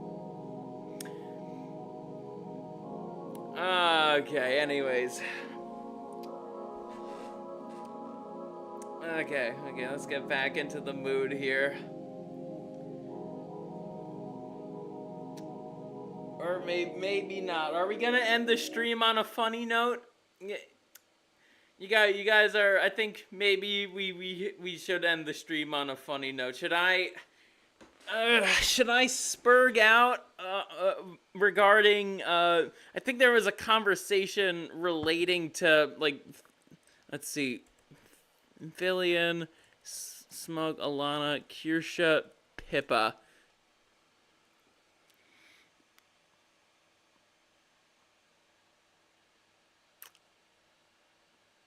Let's see.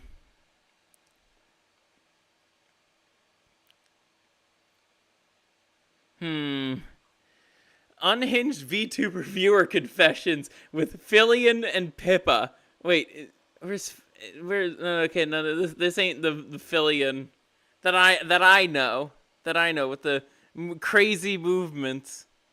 There is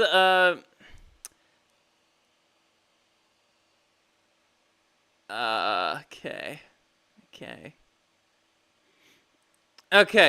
found it. Smug, Alana, and Kirsha join in Pippa and Fillion's band stream and have girl talk. Okay, we are going to we're gonna wrap up this with something a bit more funny, because I think I told y'all enough about my personal life that I just ran out of stuff.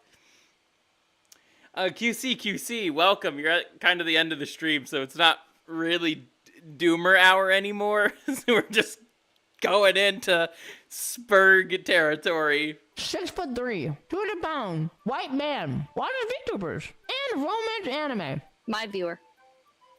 Why? Hold on. Watches VTubers, and romance anime. I am a 20-year-old, 6'3", 200 pound white man who watches VTubers and romance anime. So here we have Fillion and Pipkin Pippa. Viewer. Why? They're white. Called it Gooner Hour, then ended in a few minutes and claim you finished too quickly. AC, come on! What the frick? The hyperactive cat, the schizophrenic rabbit, and Smug, Alana, and Kirsha are the two crazy fox women. Kirsha is the crazy fox woman. Alana is the confused fox woman I described. No. Are you profiling? Also, they're over 20. You don't have viewers over 20. You don't have viewers over 16. Chat, what if you're over 20? Be honest. Be honest. They're lying. They're lying to you. No, chat. Smuggle Alana. No, Pippa. Smuggle Alana's in my chat. Show's channel and hanging out free chat. Smug Alana. Wow. Hello? Okay. God dang it. I Wait, what? Okay, wait. Alana, Kirsten, do you guys want to hang out for a second? We have Pippa here. Why is she playing on me? Raider from Kirsten's dying? Kirsha. She's her Okay. meds? Wait. Where's Shondo Lemon? I don't know. She's not in this one. Has Shondo been on Fillion's stream before? Wait, Pippa's leaning on me. Aw. Hey, Pippa, it's alright. Hey, it's all good. Hey, you can rest on my shoulder if you need to. You want to be friends? Wait, Alana, Kirsha, can you guys hop in? Wait, is Kirsha my server? What the hell is this? You're just fucking denying everybody. You're just I'm like, trying. oh. I gotta find that Pippa clip where it's where it's like, short fat otaku, I'm going to fucking kill you. I gotta find that clip, man. Short fat otaku clip.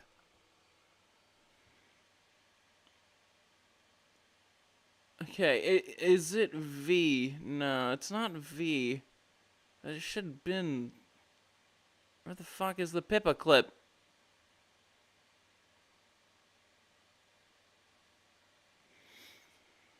Okay, I gotta find it. It's gonna be a little bit.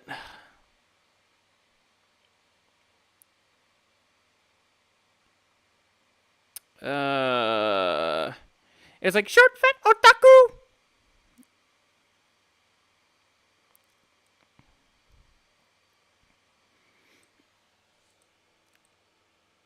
Okay, is it?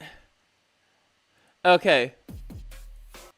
Okay, I gotta see when this bitch plays. Okay. So no, the clip is not being played here. Nah. Okay, I guess I can't find it, guys. I'm sorry. And it's really funny, though, the way Pippa talks about, you know, just, I'm going to the Canadian healthcare, even though, wait, no, I thought Pippa was Canadian. No, she's not. Oh, you didn't come to my party. Shondo just sexually harasses Fillion by saying she has a tight little penetrable body in her 40-year-old bald East End man with lung cancer voice. I didn't invite you. No, I want to say hi to them. It's kind of fucked up. I mean, you can't add everyone.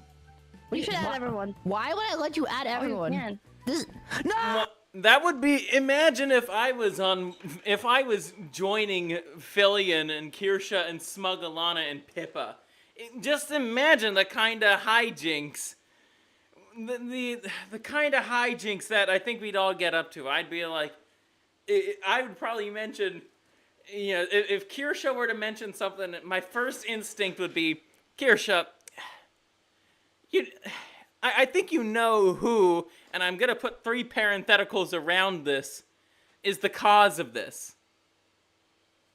Shondo is actually a professional voice actress, Scurvy. She has a bunch of voices she could do. And not just this one? Oh, yes, that's a horrible Shondo impersonation. Ow! Pippa! I set up the permission so people couldn't act, so they wouldn't blow up the notifications. Dude, these are my friends! You just pinged half of the VTubers on this website! Hello? Alana? Hello. Hey! Hey, it's Alana! Alana, do you like Pippa? I love Pippa. Did you know she's a criminal? No. Yep. She Okay, just pinged half of the VTubers on Twitch. I don't even think it works. I pinged everyone. Yeah. Okay, when are the Wait, models Fillion, you actually try. gonna See if be it's there? different. Shut up, I own the server. Really? You're not gonna catch me in 14K like that. I'm not that stupid. I'm not that stupid. Wait, hello, Kershaw? Hello. Yo, how you Okay, going? looks like we're not having just a bunch of models to show up. I thought I'm in the Fillion Open Shows Discord, so Okay, I thought stop that's the doxing one my you server. meant. Stop doxing my server, Your Honor. We're in the secret one, okay? Don't dox it, okay? It's different. It's secret. It's secret. Notice how I didn't write secret on it specifically so you wouldn't call it secret, but now you call it secret, which makes it kind of weird. Oh, okay. Yeah, okay. All right, so you guys, Whenever. some smug Alana simp just gifted 5 subs. Hell yeah. Some smug Alana Sam. Oh, god damn it. Oh boy. We're looking for the short fat otaku video? Yes, I am. Yes, I am. If you could DM that to me on Discord, that would be great. Because I want you guys to I want you guys to react to it with me, but okay, we still have the other one here. I thought this would be more chaotic than the previous one. Let's see. I just gotta see.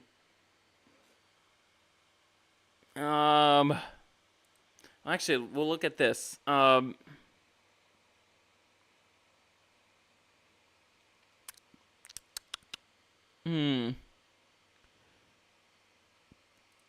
Discord dating. Yep. A friend of mine asked a girl in front of out boys in a Discord call after a Valorant session out of the blue.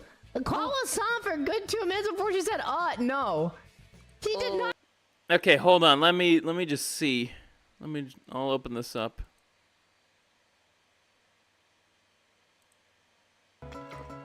Okay, here we are. We found it. Thank you, AC. Thank you. Yes, this is it. This is it. Drive back, Okaku! Get the fuck out of here. You're a fucking weirdo. I see you in my chat. I'll fucking kill you. I'll fucking kill you. Get the fuck out of my chat, you fucking freak. You harassed my friend. I hope you die. I hope you get hit by a fucking bus. I hope you go to the doctor and you're like, doctor, I don't want to be short and fat anymore. And they say, oh, bad news. It's terminal. So, in case you guys don't know what's going on here, This is because Short Fat Otaku, who basically was harassing Kirsha for a good portion. And keep in mind, Kirsha, she's friends with Aiden Paladin and indirectly Spoon. And so, Short Fat Otaku, he's like, oh, one of my mods, no, I can't control what my mod does. That's not harassment. That's not harassment. And Kirsha just made a 300-page document all about Dev. Quite the read. Quite the read.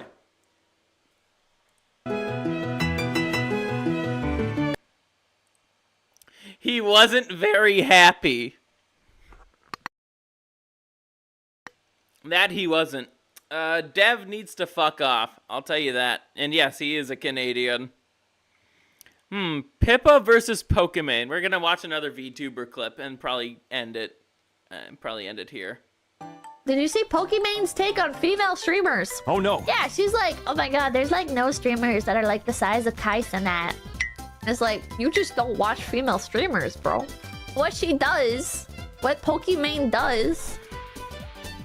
There is a female streamer the size of Kai Cenat, and it's Iron Mouse. It's fucking Iron Mouse. And I don't fault her for this, alright? I'm not like, oh man, this dumb bitch, how dare she? You guys gotta understand, like, her cycle is, she falls off, and then she rage baits for attention. I know you guys aren't getting a good look at the pink rabbit, but... No, El Chefo, call him a Canuck. She always does this. She rage baits. You're getting trolled. You're getting trolled by her. The lady that fights with Gundam. Yeah, she picked a fight with It's a Gundam. She shit on VTubers. Which she probably knows, right? She probably knows, actually, that, like, being like, oh, there's no, like, popular female VTubers. She knows it's gonna upset VTuber fans because she already took shots at us before. Didn't Poke try to become a VTuber at some point? She tried. Yes, she did. But, how do I say this? She went very low investment with... She did, and it was just like Ludwig's VTuber debut. Like, flesh tubers will do the whole VTuber thing because it's wow, I just do this thing for a week and I get an increase in views temporarily because, it's so stunning, and then everybody just forgets about it, and the whole VTuber thing was a gimmick that, like, Pokimane and Ludwig tried to do. It's just a fucking gimmick. It. You know? Like, her model was fine for what it was, right? But, like, being blunt, it was like a entry-level V-Roid model. How else do you think I'm just like... Hell, I know my model is pretty basic, but, I mean, hey, I don't think anybody else's model has a mouth that moves side to side. The only other VTuber that I kinda know that has a not completely human model would probably be Nikto.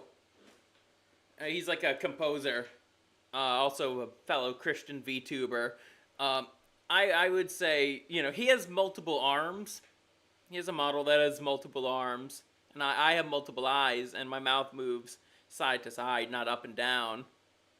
But other than that, I don't think there's a model like mine out there. Ludwig has a... What? I'm sorry, what?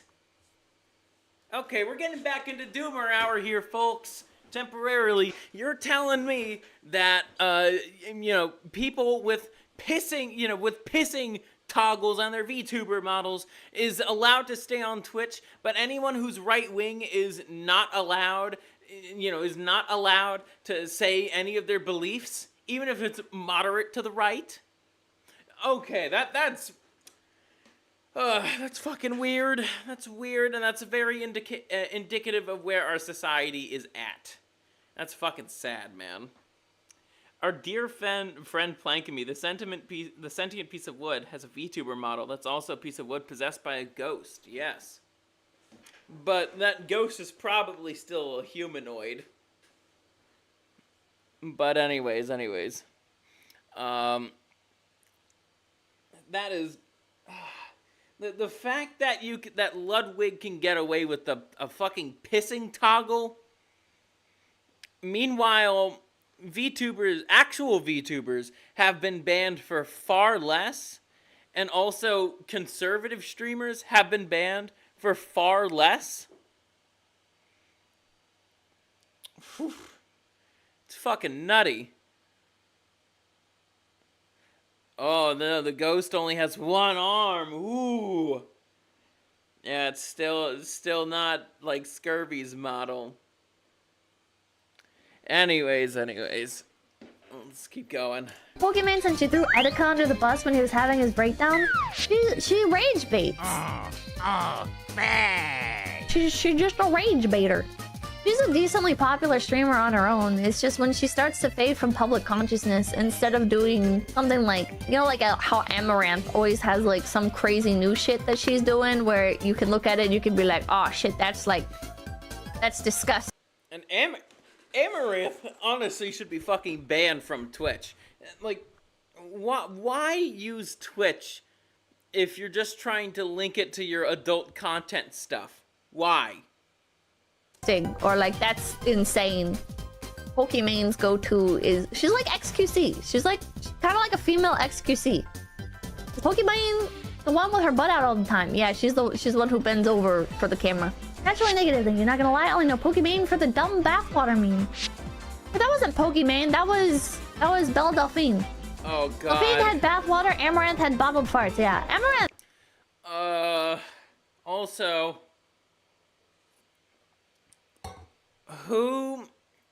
does anybody else remember when Amaranth was using her own yeast to make beer?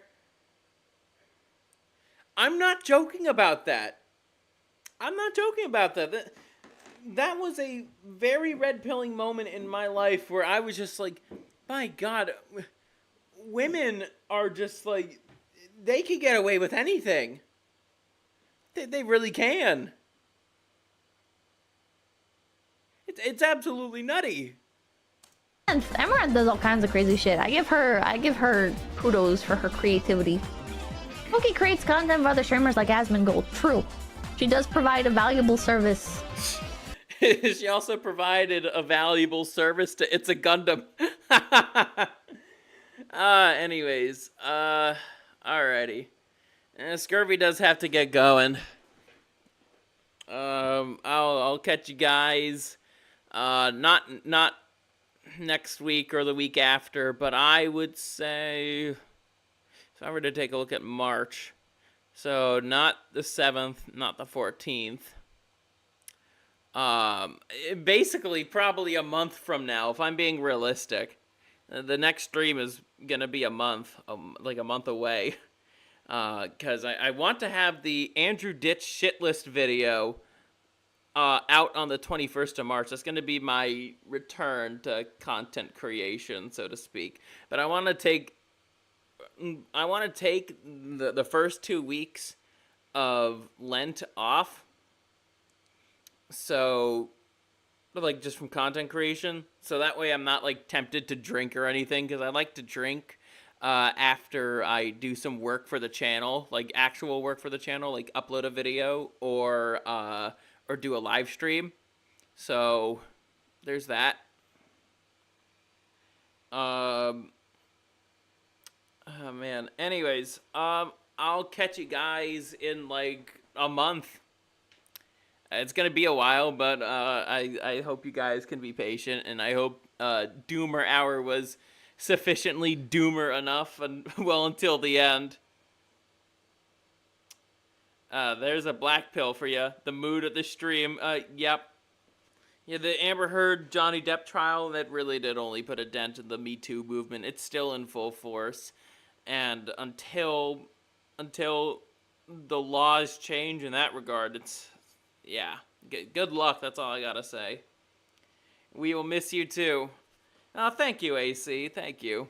But anyways, I'll catch you guys literally a month from now. So see